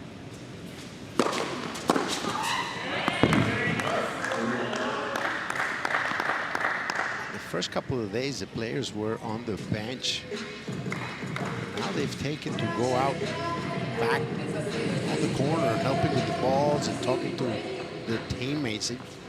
benches are mostly empty, as you see Kleisters there. Sock and Skovsky.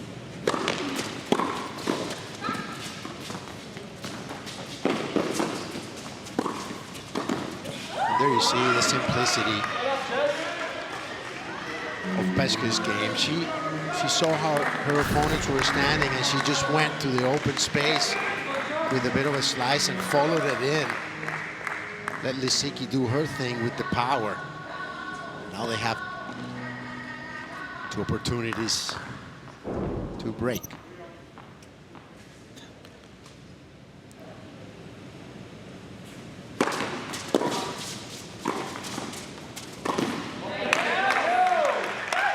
Solid serve from Pegula, and Collins with the finishing touches as we roll to another deciding point.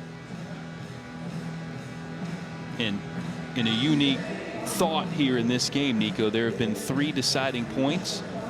Orlando's won all 3 of them. Otherwise, this may be even more tilted in New York's favor. Go figure. That's one stat I want to see when it's all said and done.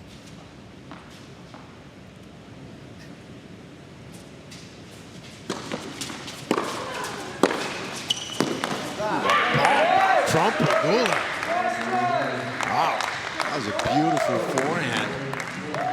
They say hold serve for 2-all. Big swing, and Orlando trying to do what it can to stay and get a little closer, but New York still in control.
Each of the 9 franchises in World Team Tennis plays 14 regular season matches in a 19-day span. The top 4 teams will make it to the playoffs the first weekend in August. Right now, Orlando was up there, but they may be dropping from there if this result holds. Again, a lot of jockeying to come in the next couple of weeks. It's just so much fun to watch how when all the teams are so evenly squared out.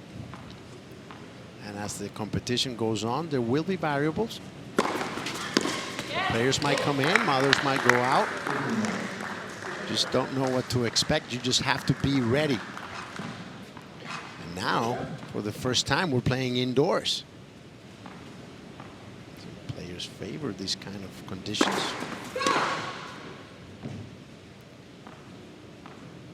Beautiful setting. Lisicki's toss is very high. Looks like she lost control of that one. Behind her head. Well, much like in golf, Nico, a power player, can struggle with the big stick. Power server the same way with the toss.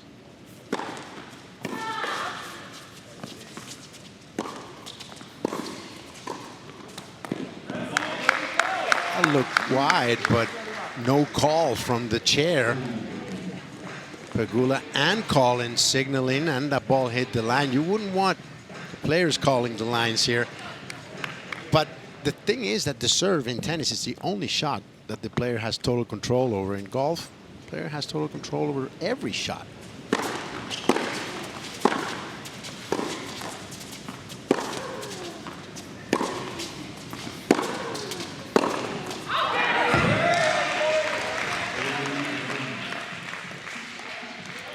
Lisicki just hitting very heavy forehands there against Pegula. This time, Sabine getting the best of her opponent, 40-15.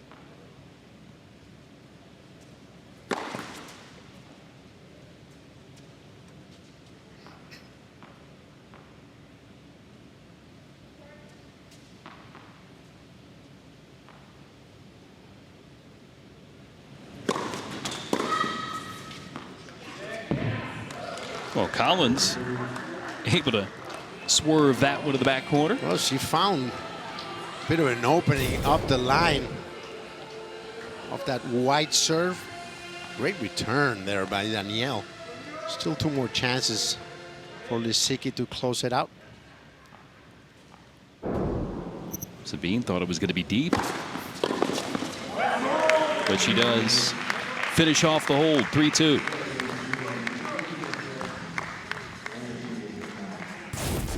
A run to the final at the All England Club will do it not only in singles but in doubles as well. There you see it. That's her best result back in 2013. She also did it getting all the way to the finals in 2011 with Sam Stosur, who has good news these last few days in the highest rankings. 12 in singles, 35 in doubles. So very consistent player with 2 modalities. Talk about Lisicki on the grass, Nico. She almost qualified back into the main draw at Wimbledon last year, won her first 2 matches before losing in the last. She's 27-9 all time in the main draw at Wimbledon. Sam Stosur announcing the birth of her daughter, Winnipeg. Remember that name. It's a particular and beautiful name. Congratulations to her.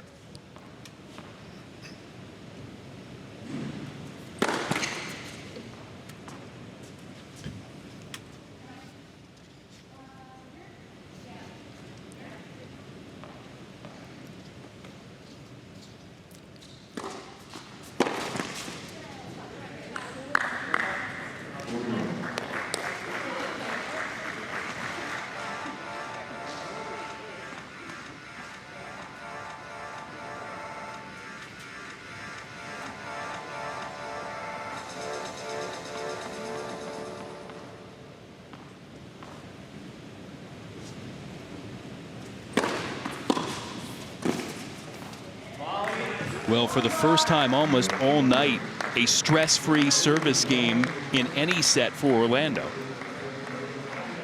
Much needed.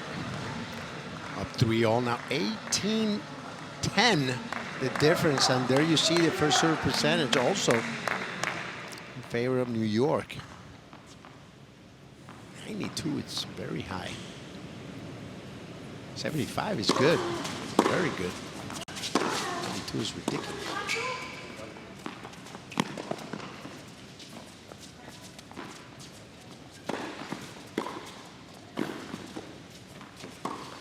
Oh yeah, bomb down the line by Lisicki. 8 the difference with 1 match to play. Sock against Sandgren in the men's singles for the 5th set. Tennis going to have to pull out a miracle regardless of how this one ends.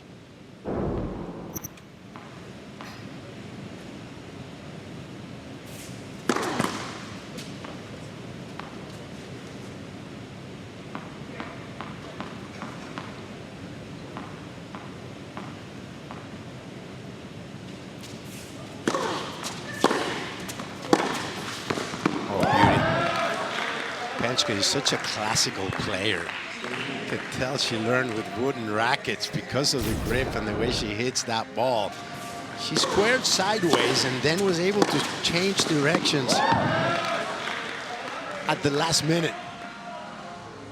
Beautiful to see. Mixed doubles finalist, as we showed you before, multiple times at the U.S. Open. Played Fed Cup and for her nation in the Olympics in the past. Oh yeah, solid return by Danielle. Have to be ready at the net. Come at you at any time. These girls are hitting the ball hard. I feel they control it a lot better here indoors without the wind and conditions.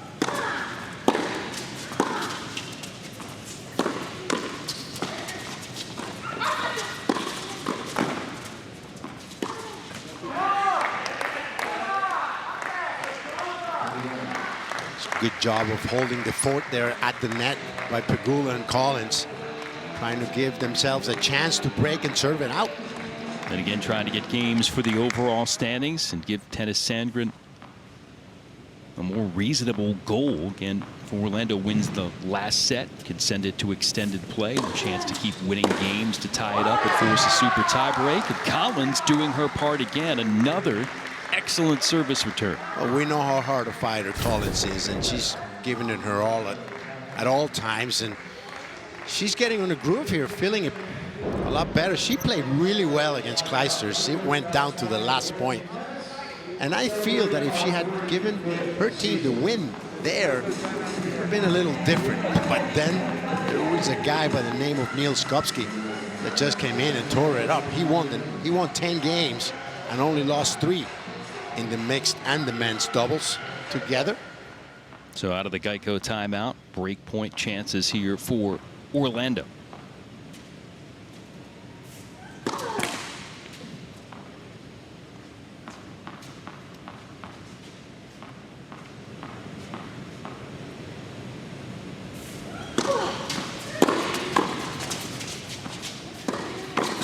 Pegula smart, going up the line to Lisicki and then low to the middle. And they managed to get the break, a little momentum shift. Is it too late or they're still on time?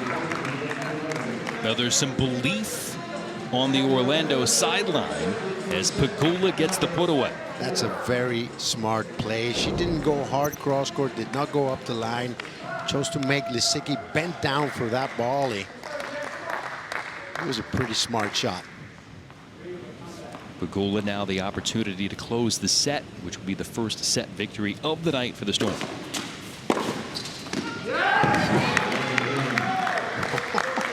There was not much room to put that ball through. Great forehand by Lisicki. At the review ball. Smack on the line. Drilled.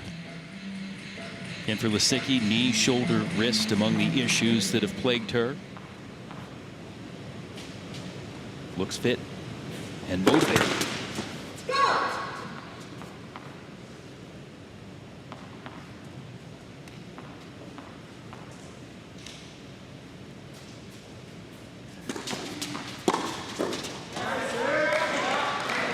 Penske just read that and took all the time away from Pegula. Getting way inside the court, catching that ball up high. Gives her the chance to hit from high to low. Very difficult for Collins at the net to control that. Tino.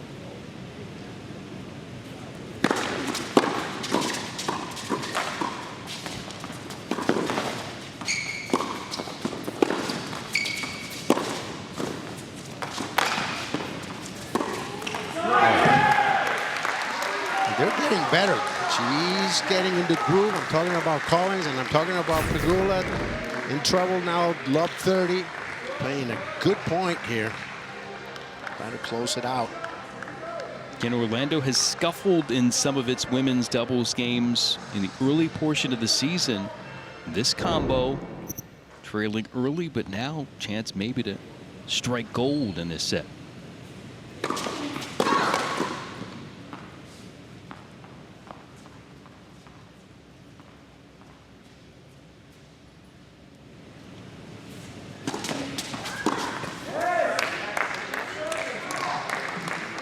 See the frustration mounting on Penske. She was all smiles at the beginning.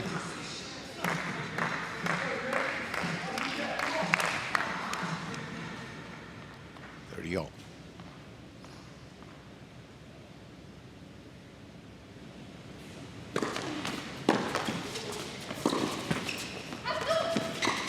Bit of lock there. Penske takes advantage of it. As Pegula went wide with the serve. Good return by Lisicki. A full stretch there. Just bad luck. Left the sitter for Penske. Yeah, that'll bring the smile back to her face. 2 break points here for New York. Chance to push us to a set tiebreak.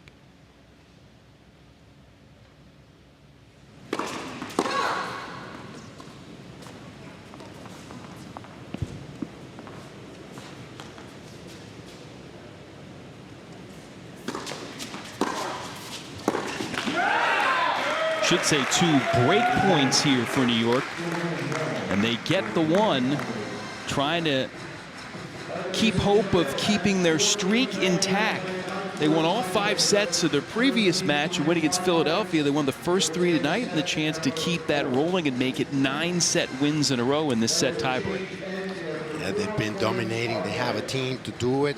Great play there by Penske to force this tiebreak. See which way it goes, and Sock and Sandgren getting ready for the men's singles to cap it off. The 5th set.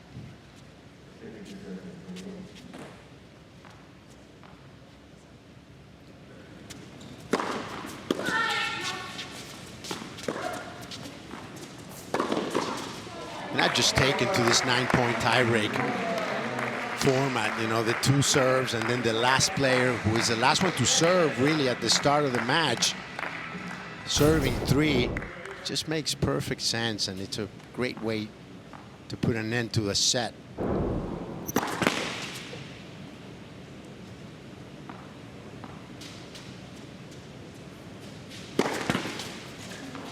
Lisicki throwing in the double. Double break. Collins and Pegula. So they'll jump ahead. Remember, Collins was down too many break points in her tiebreak against Clijsters and pushed it all the way to the distance. No, and it's a big difference. Not only the games, if you win a match, it also counts. It's an important fact. You're going to count and tally the points to see who goes first to the semifinals. All the tie-breaking formulas that could be required. Lisicki picking one back there with a wicked forehand.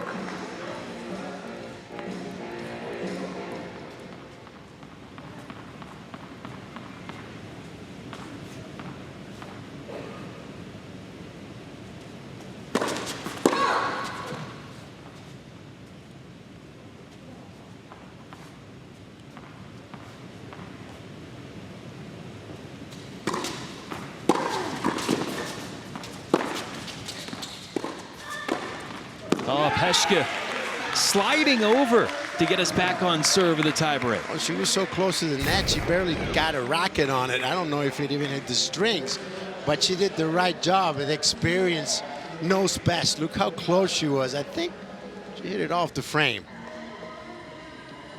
But it counts. Everything seemingly has gone New York's way tonight. That's the latest in the positive events for the Empire. And Luke Jensen helped guide this team all the way to the championship last year. They were able to sneak into the playoffs as the 4th seed, upended regular season champion Philadelphia in the semifinals and pushed Springfield all the way, but couldn't deny the Lasers a 2nd straight World Team Tennis title. And excited about the prospects of this group this year.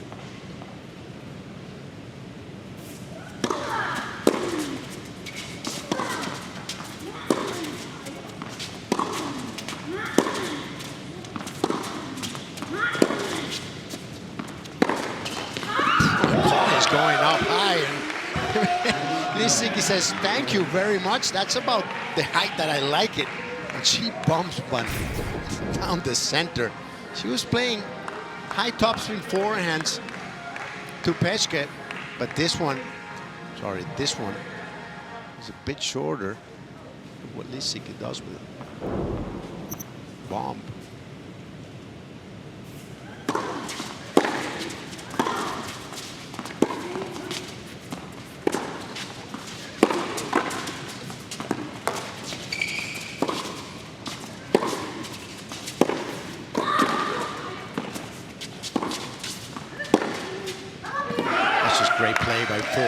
before women.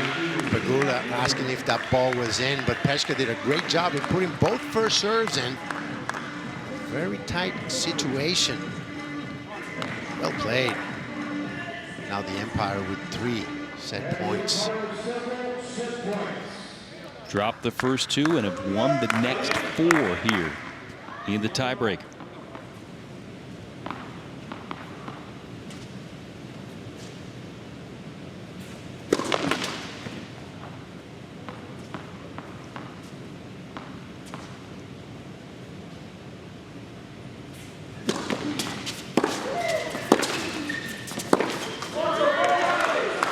With that big forehand, has been with her all night. She has a lot of trust in that shot. See if she can pull it off. It's 2 more.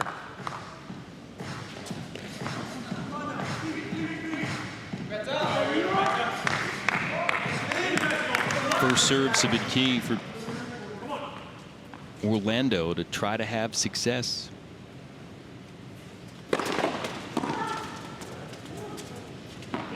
Pegula gets another one on that let. So in the set tiebreak, we've reached the maximum here in the 9-point tiebreaker. Well, we did it in the first set with Clijsters and Collins, and here goes Collins again, this time with Pegula's serve. No need to explain much more. Here we go.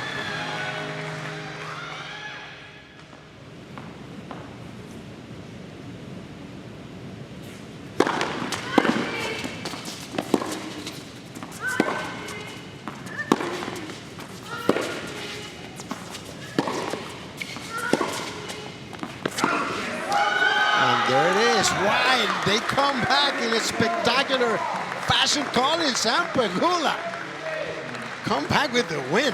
First set victory of the night for the Storm.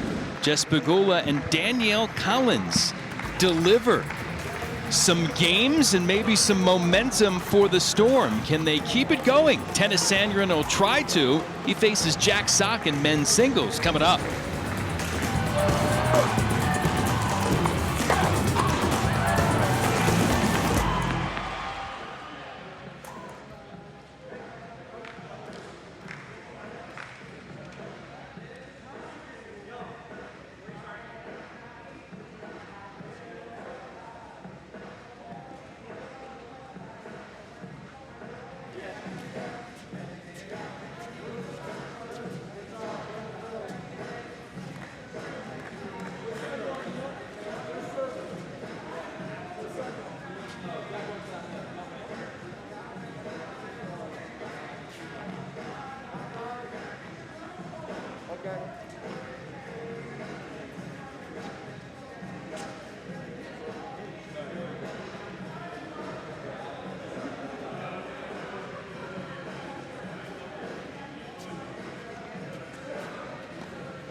1912, New York trying to close out Orlando, but the Storm winning a big set in women's doubles. Men's singles coming up. Jack Sock trying to close things out for the Empire. Tennis Sandgren hoping to send us to extended play for the Storm. Well, these two gentlemen serve very well, so it's going to be tough to see a break. We've seen Tennis and the way he served in the doubles match, and we've seen Jack through the years, and we know what he can do. So I don't expect many breaks. That gives Jack more chances unless Tennis can really pull out the miracle, win the set, and get him back on extended play. Coming up next, relive some of the best interviews and surprise guests from CBS Sports Connected. Get ready to hear from the likes of Tony Hawk, Tim Tebow, Urban Meyer, John Calipari, and more. Don't miss CBS Sports Connected, the Rewind edition on the 24-hour home of CBS Sports. So we'll wind up our last of 5 sets of tennis tonight. Jack Sock and Tennis Sandgren. You look at the former top 10 ranked player in the world, the 27-year-old American, against a 28, soon-to-be 29-year-old American. Tennis Sandgren has a birthday coming up in about a week, and he's looking to stay perfect so far in singles play this year for the Storm. Nico, 3 sets, 3-set wins. Yes, he looks very fit. He looks very focused. He was talking to us right before the start of competition a few days ago, and he says he feels as fit, as healthy as ever. And you can really tell by the way he approaches his matches. When he's serving, he's in total control, and when he's in the back of the court, it doesn't matter against who. He feels that he can go up against anybody. But Jack Sock can really control the point, especially off that forehand side. Let's see what happens.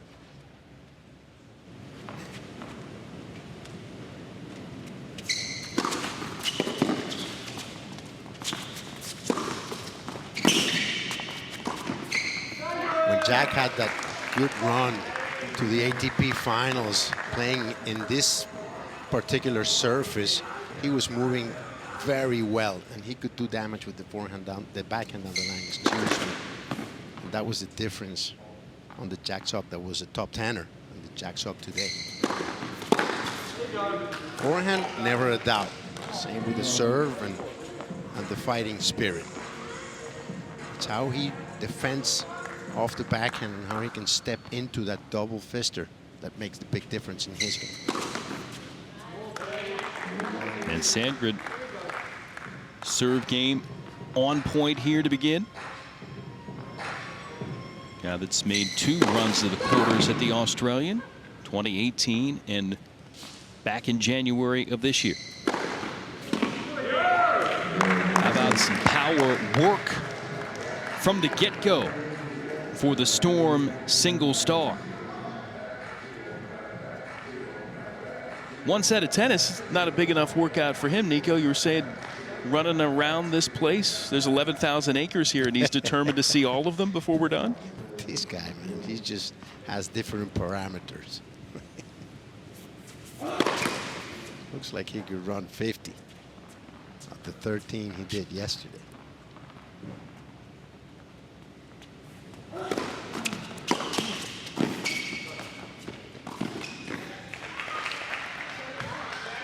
In Tennis Sandgren played college tennis at Tennessee, that first title last year, Nico. Oh yes, he knows all about that, and his first ATP Tour title, believe it or not, came in Auckland in 2019, quarterfinals in Australia, twice, 18 and 20. Close to his career high ranking right about now. 55 currently on the ATP Tour. 7 American men currently in the top 65 in the world.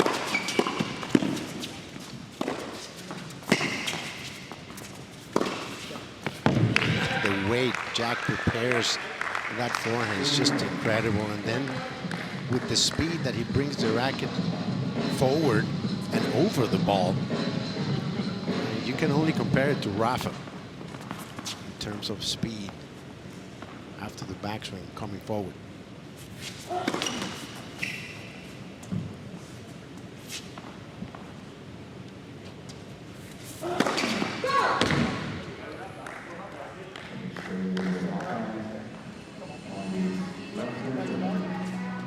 taking a look at that close call here in Hawkeye Live. And Jack just wanted to see it. There are no challenges allowed in this system. The computer call stands unless there's a grievous error, and then the chair can come in and overrule. We'll also look for foot faults too.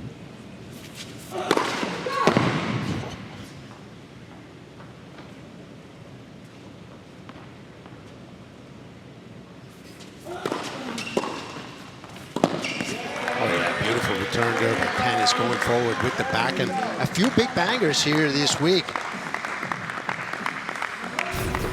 These are two of them. As you see, Tennis going way inside the court. He knows that the majority of Jack's second serves are going to be kicks to the backhand on either side. It's so effective that even if you know it's going there, it's tough to get your racket on.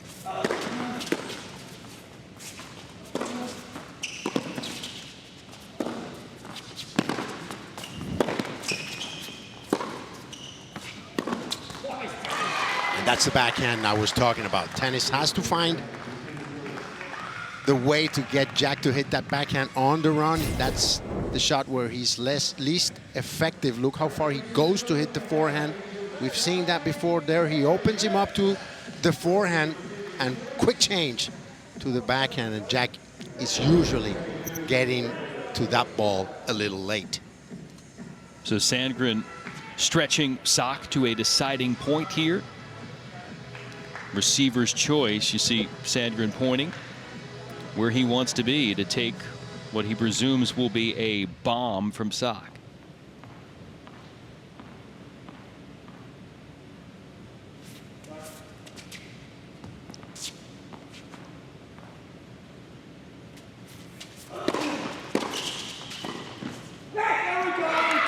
Oh yeah, he switched it up to the forehand, decided against the T serve, and on top of that, to come in. Good return by Sandgren. Great job putting that in play, putting the pressure on Sock, and a little closer. Gets the break. A look at the UTR comparison. A little higher for Sandgren, who's been playing more singles matches off late, also on hard courts. We thought he was a bit higher than that in the rankings.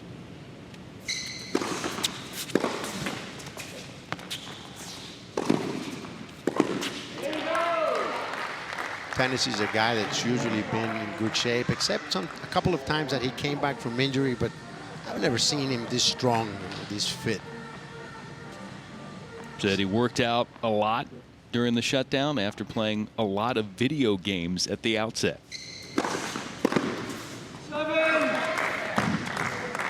One of a number of guys on tour that big gamers. He's a big League of Legends guy. Said first few days he's playing like 10, 11 hours, and then after a while he said enough. Couldn't last more than 15 minutes.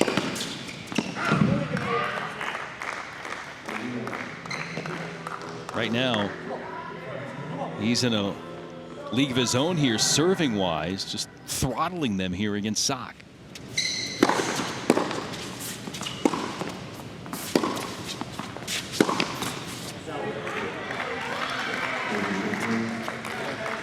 Still going to his left when he tried to hit that forehand and set his feet. So James Ward there talking to his teammate. First point he's lost in his 2 service games so far. And only losing 1. An ace to bump it to 3-love. Well, you never know, Nico. Extended play could come into play and the comeback could be on. Well, we talked about it during the doubles and the other matches that New York one-handedly, that 1 or 2 games in each match could have made a huge difference. But I don't know, the gap is huge. Tennis Sandgren is up comfortably, but still a bit away from Sock. Game separates them, and he only needs to win 2 more. Let's see if Sock can hold serve here. Another and we can't get tired of saying it. Each game's huge. There's the path so far for Sandgren in singles: 5-3, 5-4, 5-4 against Kruger, Query, and young 18-year-old Brandon Nakashima. In case you're wondering, that extended play means you only have to win one game if you are the team in the lead. If you lose that last set, which could be the case here if Sandgren wins it, Sock would just have to hold serve or break once to put an end to the match. Give a win to his team.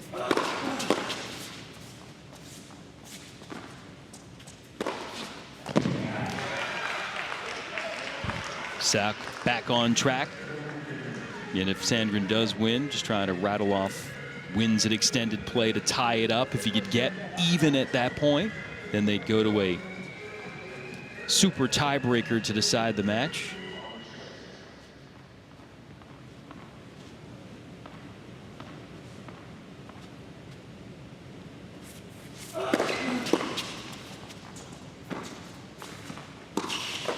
Sandgren did a great job returning that serve. Just put his racket up there. The speed of Sock's serve did the same, then kept the ball low when Jack came to the net.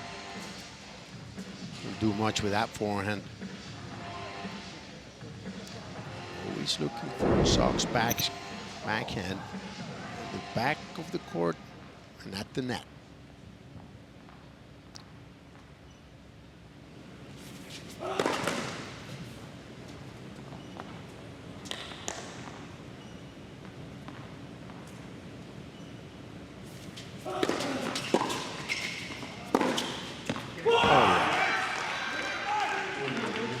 Encouragement to himself from Sock there.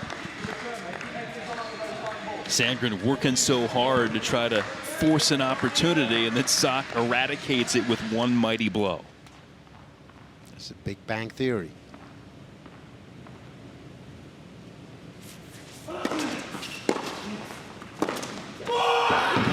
Huge by Sock there with that kick serve, opening up the court beautifully. Much tennis could do. Massive hold for New York to push that separation back to 5 games in the overall. Jack Sock is trailing, but winning games to try to keep that New York lead as large as possible.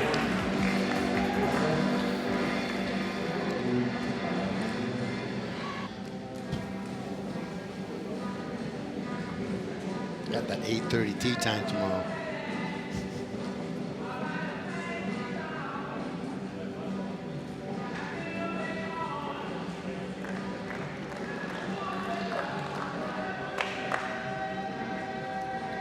Bullet, bullet.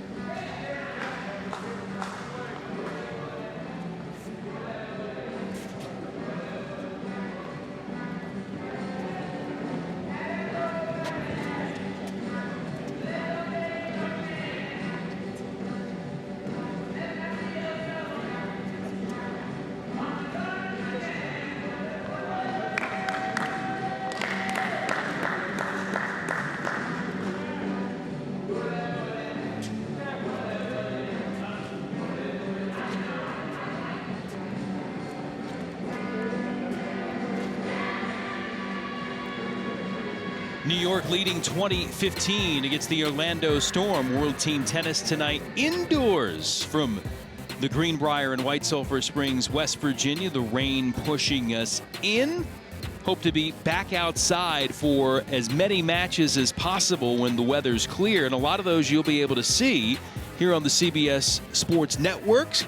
And CBS Network is scheduled brought to you by DraftKings, including that showdown Sunday on CBS, Washington and the Vegas Rollers. Oh, we put a circle around that one, and it's certainly going to be exciting checking that match out. The likes of Venus Williams, the Bryan brothers, all on display coming on Sunday. A day at a time. We're enjoying every little bit of this. It's good going indoors today. And normally in this season with the Diamond franchises, when they would play their home matches, a lot of travel, crisscrossing across the country. But I think that gets to players physically. I know it's really tough, and we don't really like to travel. Pack a bag, get on an airplane, and arrive at a new hotel. We don't even know what room number we have for 3 days. it's easier and it's better for competition and level of play if they're in one place. You get the sense they feel that camaraderie. You see players coming to other players' matches to watch, just walk down the hill from the hotel and check it out. It's a big brotherhood, you know. Just a little older, but we know what it's about. Huge serve by Tennys Sandgren there. Looking to tack another one in. Go back to 4. As the game difference. One step closer to the win. Tennys has been serving very big. I like the way his eyes look when he steps out to the line. He is very sure either way, where it doesn't matter where he's serving, the do side or the ad side, he's comfortable with all kinds of serve, and the flat one is really moving. Talk about 55 of the world quarterfinals at a couple of slams. What does he need to do to make that next leap, consistently be maybe a top 20 guy? Well, I think he needs to stay healthy, which is what everybody that wants to climb up the ranking needs to be, because of consistency issues. And he needs to perform well in the big events. You know, he has issues on the clay. He has a bit of issues on the grass. So he has those 2 hardcore slams that he's really looking forward to do well. Last year at the US Open, I was courtside at this match against Schwartzman. And in his own words, he didn't really have a shot at winning that match. Yeah, okay. He has to win those type of matches in the second, third rounds and get to the second weeks, and that will get him up into the 20s for sure. He's ready. Did make the 4th round at Wimbledon last year. Trying to make those pushes deeper into the second weeks at slams. Sock is trying to get another hold and make the task more difficult for Sandgren should he win this set in extended play.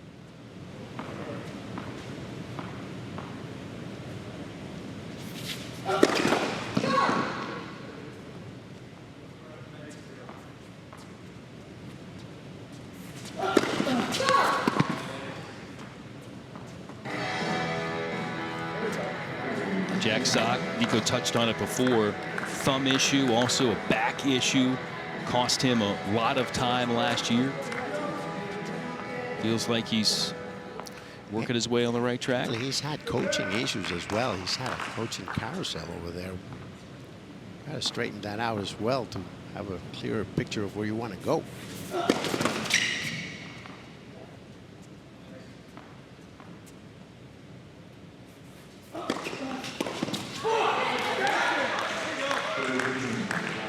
Big point for Sock.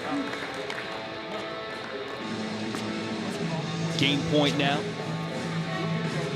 Luke Jensen was fired up to learn Jack Sock was going to be joining this team. He called him a sleeper. Said he'd be tremendous in this format. Again, not only his prowess potentially in singles, but as an elite doubles guy. You ever heard Luke Jensen say a negative thing in his life? He takes after his mother, Patricia.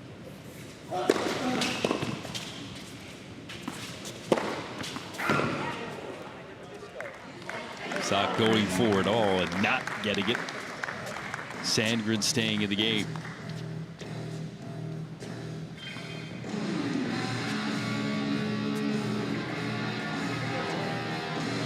Geister's here, very active on Sock's corner with Niels Kopsky, the 2 main point getters in their team with 10 each.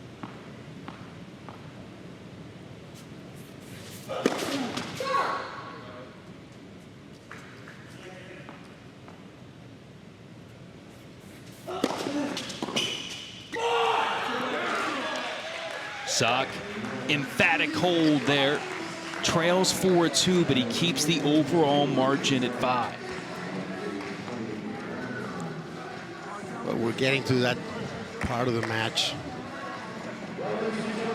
that Sandgren wants to put an end to this set. Sock trying to get a little closer and see how he does to try and tie Sandgren and get this to a final tiebreaker.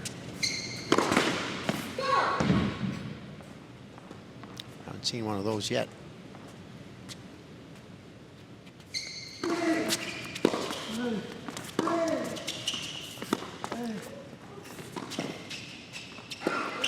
Long, good return there by Sock, high and deep. Saw his slice, which is very effective. That stayed low to the ground. That's always disruptive when you're playing against somebody that hits the ball very hard. That change of spin and pace, it's effective.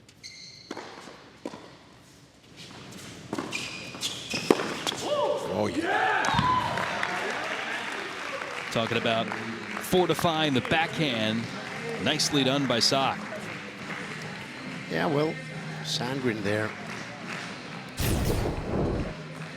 It was obvious where he was going to go, unwilling to change, staying with what's been working, going to the Sock backhand, but Jack was ready that time.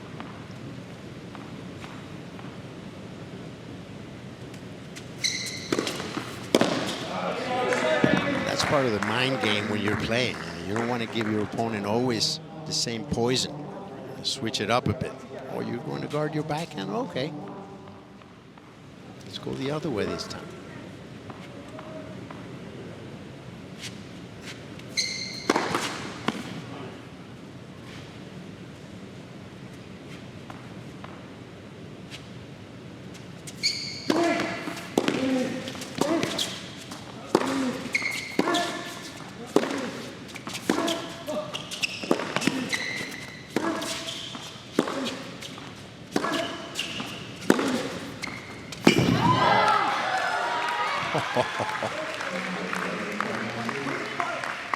Painted the line. That's just beautiful from both guys. But Sock doing it up with the down the liner. Look how far back he was. That's great to watch. And now break points for Jack Sock to try to get back on serve in the set.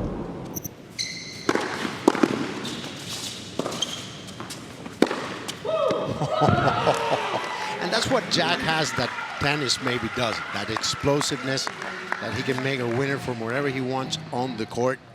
Tennis, it's not one of those guys that will leave you standing off his back foot.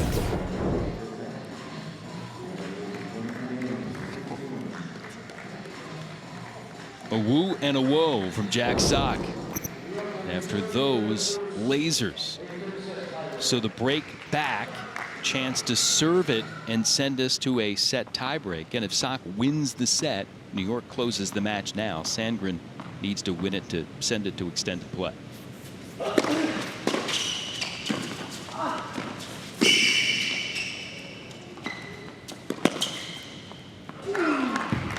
Little cat and mouse there. Good, smart play by Sandgren.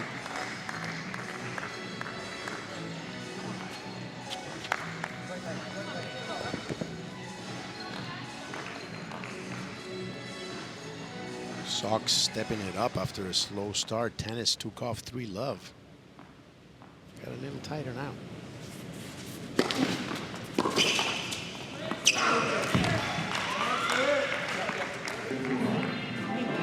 Sock couple of double faults. Just one ace. Sandgren's pumped 5 aces. But Sock is a few points away from pushing us to the tiebreak.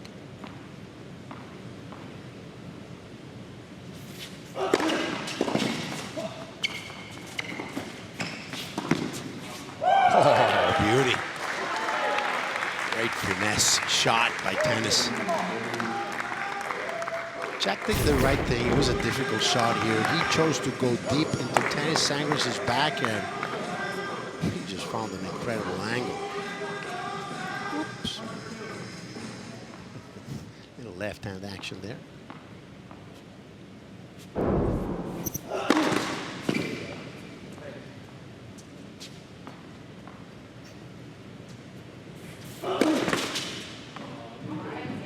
Sock's third double now, giving Sandgren set points. Tennis is pumped up.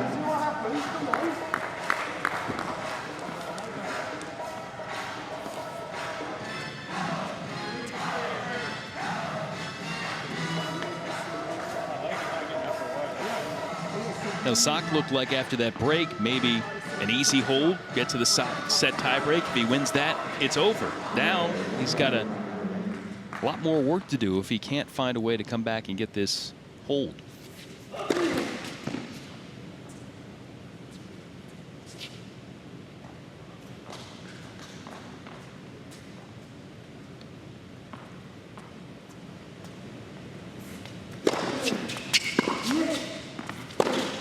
Oh, that's just huge. That second serve took Tennys Sandgren all the way back to the backdrop, and that forehand, I mean, come on. How do you do that? Look at this. Great return by Tennys. It was a bit short, maybe, but come on. Listen to that. Sounds even better indoors.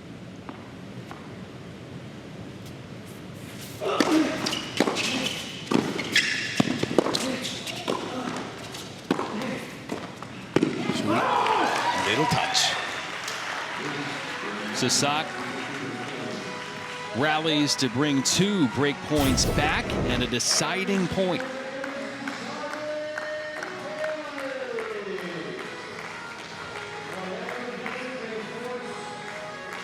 See what Tennys is going to choose. James Ward there getting close to his partner, who's going straight to the deuce. Smart play. So you take out the Sock kick out of the equation.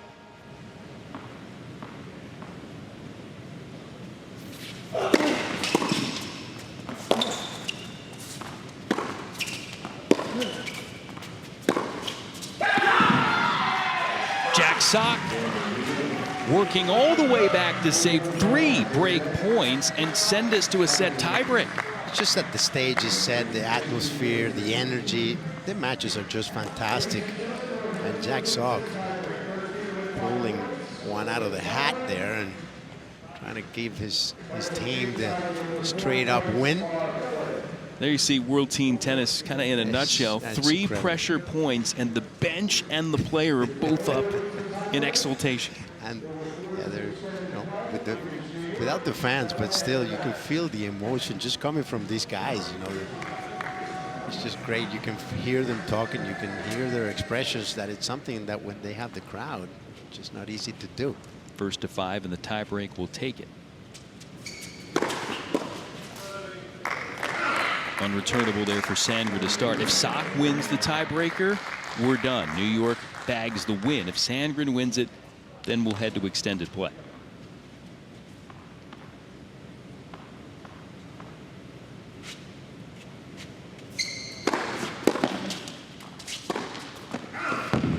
Sandgren missing the forehand. Trying to overdo it.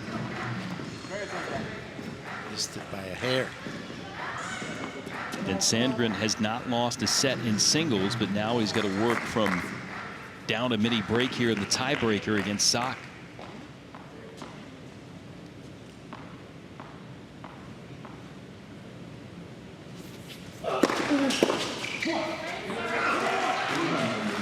Jack Sock has been a great player under pressure, as we saw last game. Now he's up for the first time in the set.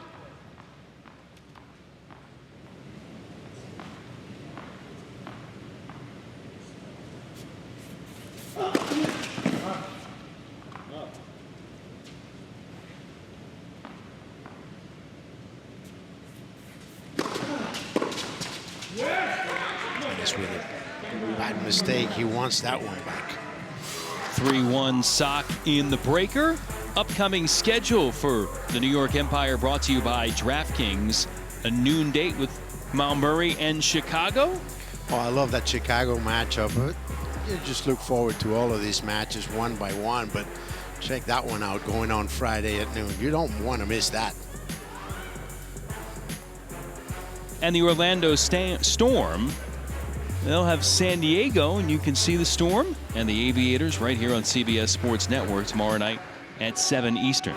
Talking about that Chicago smash with Kamau Murray, Nakashima, Sloane Stevens, Matic Sands, Shard, Rajiv Ram. I mean, they're loaded as well.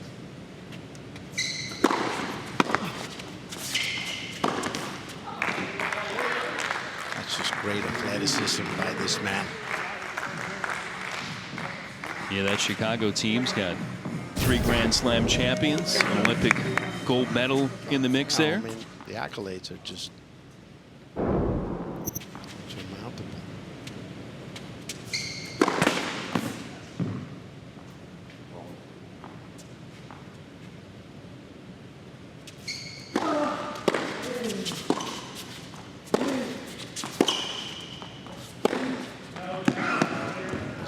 Sock. You see Tennys Sandgren. I mean, this guy, he's huge. He doesn't seem that big on TV, but when you walk next to him, the guy's 6'4", 6'5", and ready to go at all times. He's really, really ready. Well, he has soldiered back here in the tiebreak. 3-3. Sock will have the last 3 serves, though.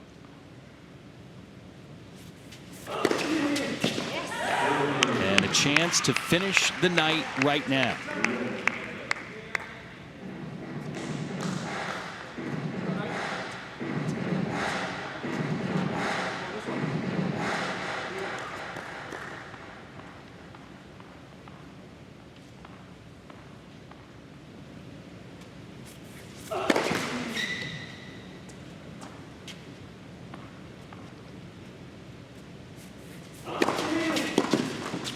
After dropping its opener by 1 game, the New York Empire have posted back-to-back impressive wins against Philadelphia and now the Orlando Storm. 24-16 the final. Just a great effort by this man, Jack Sock, pulling one out after he started down. Love 3, great start from Sandgren that cannot be happy with this one. Still, he's playing some good ball. This match was a little closer, I think, than the final score. But fair is fair, and a great win for the New York Empire. Sock finishing on Sandgren, denying Tennis his 4th consecutive set victory in men's singles. And if you win all 5 sets, you win 25 games. Well, they did that last night against Philadelphia, and now they win 4 of the 5 sets here in 24 games against Orlando. And that's just what you want to see. A lot of competitive tennis, a lot of important points, everything counting, and fair win for the team that was better that night. But the other team lives to fight another day, and that's just great way to keep up this competition and enjoy every day out here. How about a peek at our guaranteed rate player of the match? And Neil Skupski was dialed in from the jump. He was blitzing his opponents in mixed and men's doubles. Yes, you can make a case for Kim Clijsters that also won her 10 points but lost a little bit more. But Skupski came in at a time where the match was very tight and just won 10 points and only lost 3 games. And that made a huge difference, and they could never recover. And Jack Sock rallying back to finish things off in the set tiebreak. No extended play here in this one. New York gets it done in regulation, 24-16 over Orlando.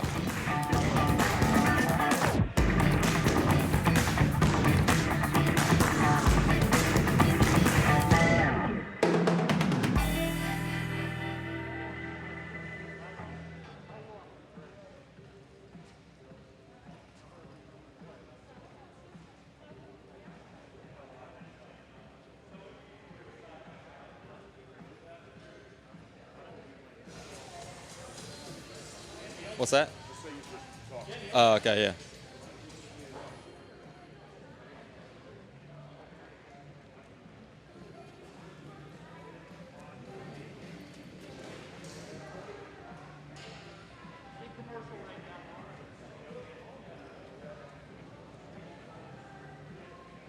Testing, testing. You got me, Neil? Okay. Boy, this is an interview setup I never thought I'd do in my career. This is crazy. Making it work. Yeah, I can't hear him yet. You can't hear me? Oh, there you go. That better? Yeah. You can speak Stand up nice closer. and loud in here. Is that better? Yeah. Like shouting now? No. Okay. 45 seconds.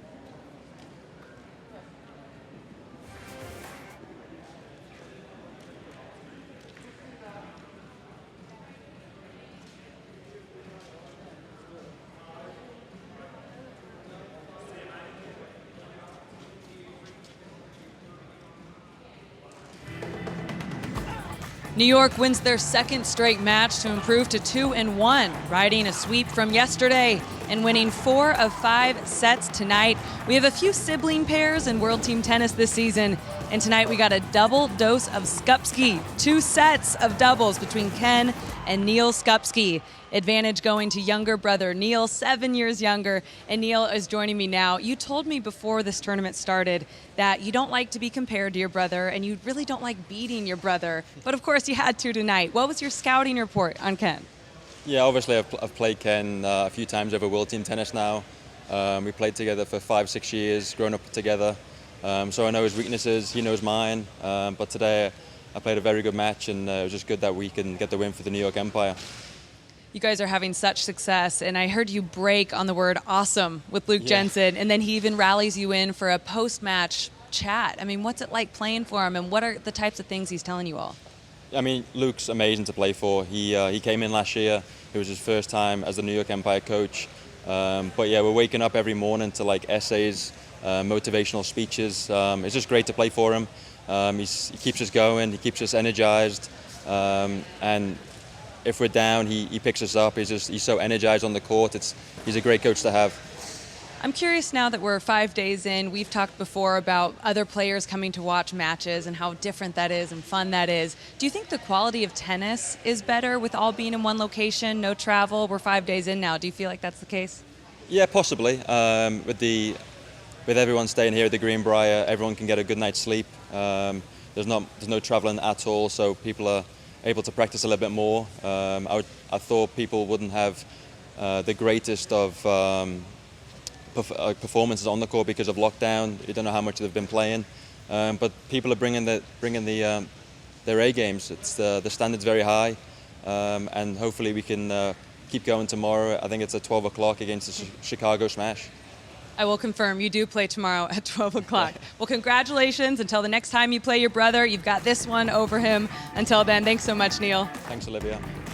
Coming up after the break, we have highlights with New York's win over Orlando, 24-16.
Chosen Foods mover of the match. Well, Jack Sock, Tennys Sandgren doing their thing, and Sock rallying from behind. You see there, Jock positioning himself to hit the forehand, but Sandgren moving him to the other side very smartly, trying to discuss in this rally, side to side, but no. Jock was having none of it. He hit the winner down the line. You look at some of the numbers from the singles players and the distance covered on the evening in their respective sets, and a couple of victories for Clijsters and Sock for the Empire. Look at the standings. It's all tight, as you might expect here early in this portion of the 3-week season. Again, the upcoming schedule on CBS Sports Network, presented by DraftKings. Tomorrow night, San Diego, Orlando. Saturday, Washington and Philadelphia. And then we'll see the Castles in Vegas on CBS coming up on Sunday. For Nico Pereira, Livia Decker, and our entire crew, this is Jason Knapp. This has been a presentation of CBS Sports Network. See you later.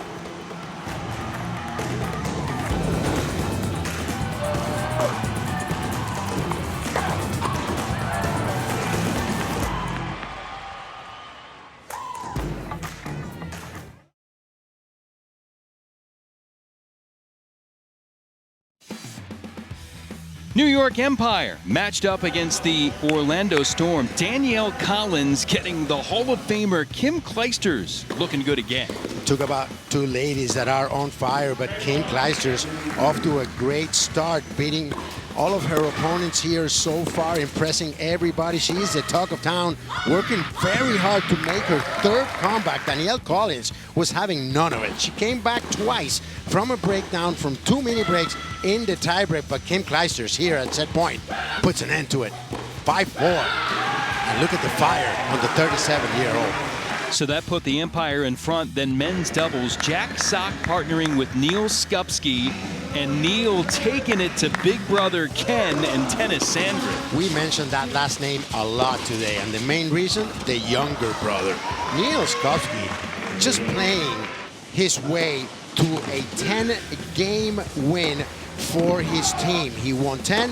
He lost only 3. And did you see Jack Sock, his partner? He's not too bad playing doubles as well, but he did it on the serve, he did it on the return, and there's the win for Skupski and Sock, 5-2. So 10-6 the advantage after 2 sets, and then Skupski back out there with Clijsters against Ken Skupski and Jess Pegula, and Neil just doing it again. His older brother saying, "Not you again, my young friend," but yes, it was. And this time, it was worse. Kim Clijsters doing her part.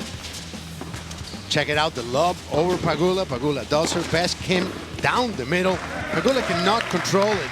And there you go. Thank you, partner. She's been #1 in the world in doubles as well as in singles. Only has 6 Grand Slams to her name, and the win for Clijsters and Skupski. It was 5-1. over in a flash, indeed. And then women's doubles, Sabine Lisicki, Kaveta Peshka against Jessie Pegula, and Danielle Collins subbed in here. That seemed to spark Orlando. Well, they were trying to do that, and if somebody can do that, it's Danielle Collins. She fights till the nitty-gritty end.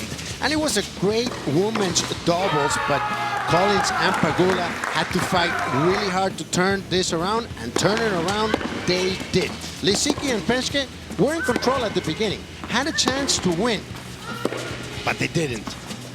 Great job by Collins and Pegula, bringing their team back and giving them hope for the men's singles that was coming up next. Won the deciding point in the tiebreak, and then in men's singles, Jack Sock dueling with Tennis Sandgren, who had won his first 3 sets in men's singles action this season. And Sandgren able to break through against Sock early, but Jack fighting back. And this was the big bang game. And what a bang it was. You said that Sandgren started up 3-love, and Sock was saying, "Nuh-uh, we're not going to have any of this." Sock trying to come back and put an end to it without extended play. Sandgren playing some good tennis, but the power of Jack Sock allowed him to come back in this one. His serve was his best weapon, but the Jack Sock forehand, you can always count on it. Able to push it to a set tie-breaking and rallying from love 3 down in the set, wins the set tie-break and closes the match as New York, after dropping its opener, gets his 2nd straight win. 24-16 the final over Orlando.